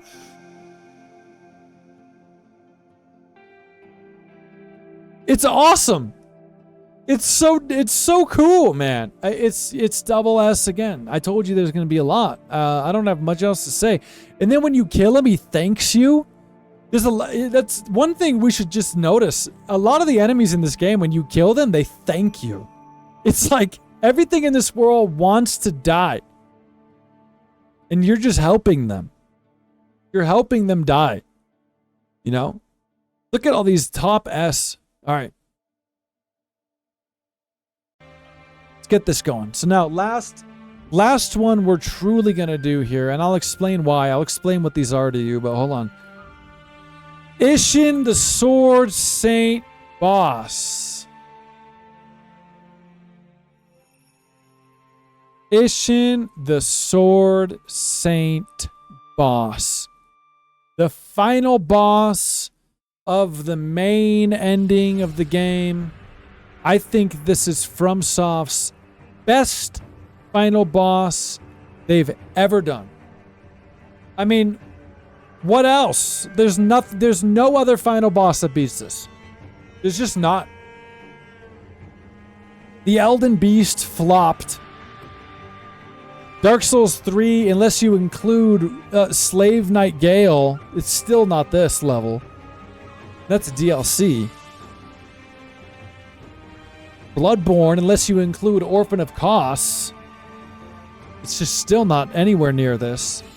Everything, it's everything about this boss is so cool. Okay?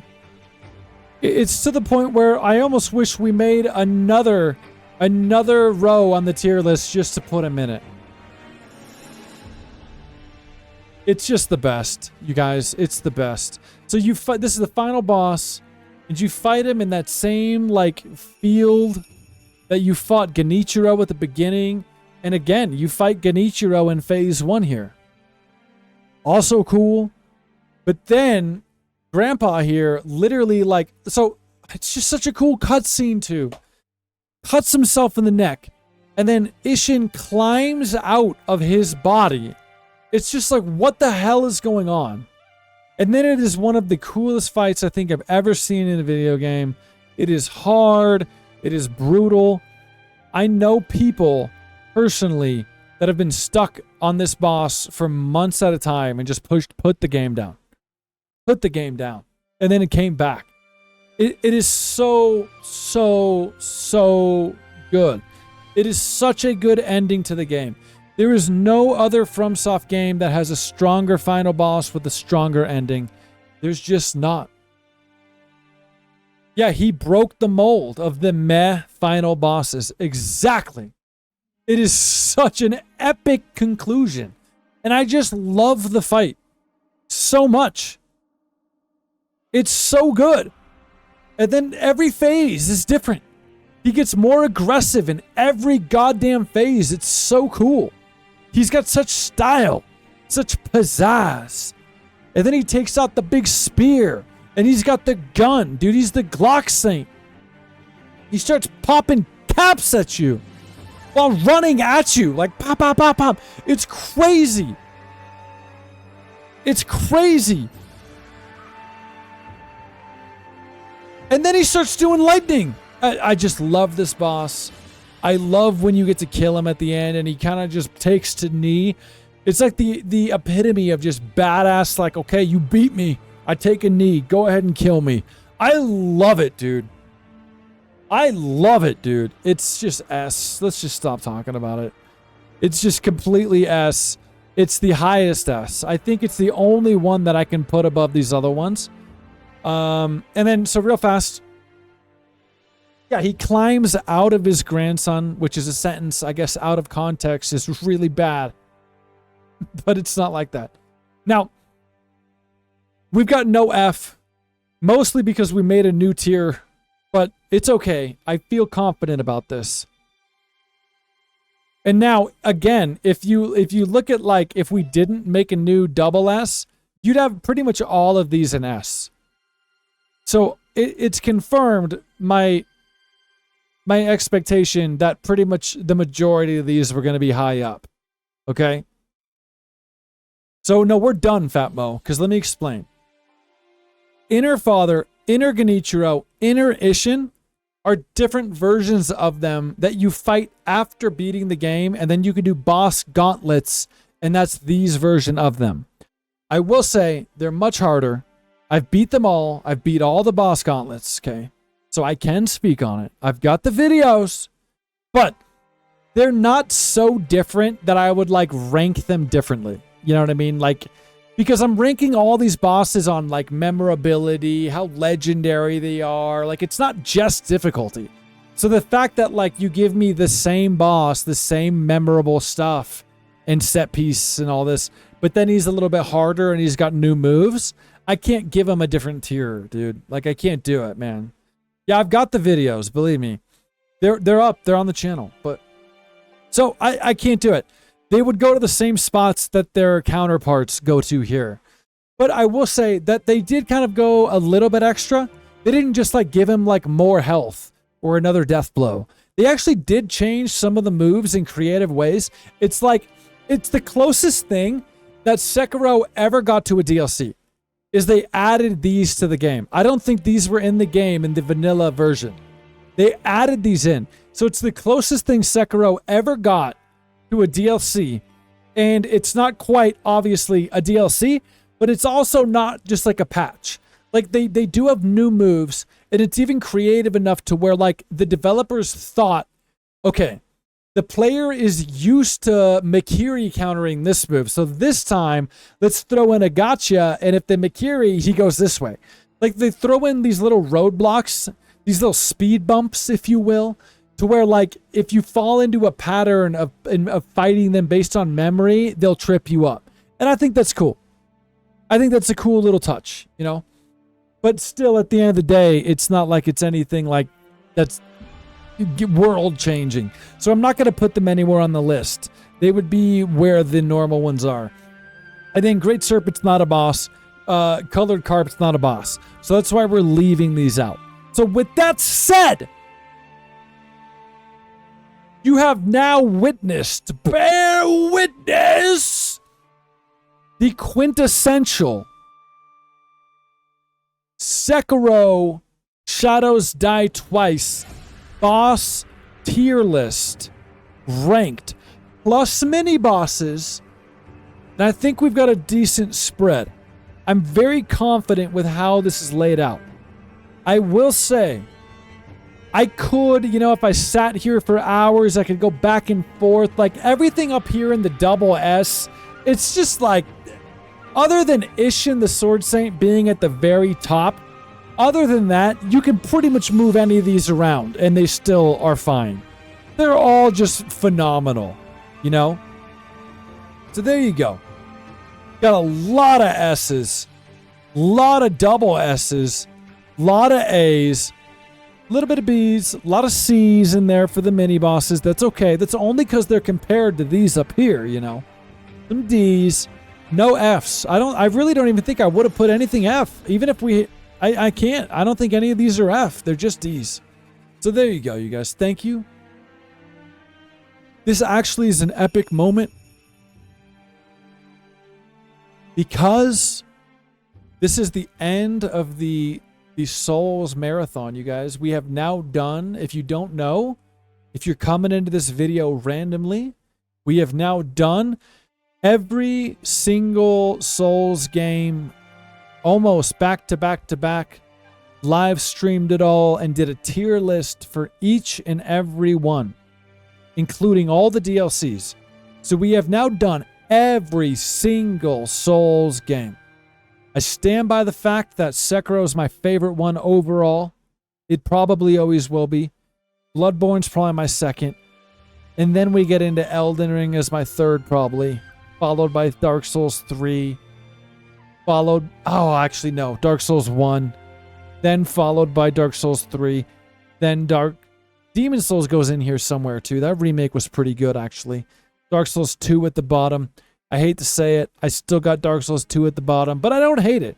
I don't think it was terrible, you know? So go check out the tier lists if you haven't. They're all there, right?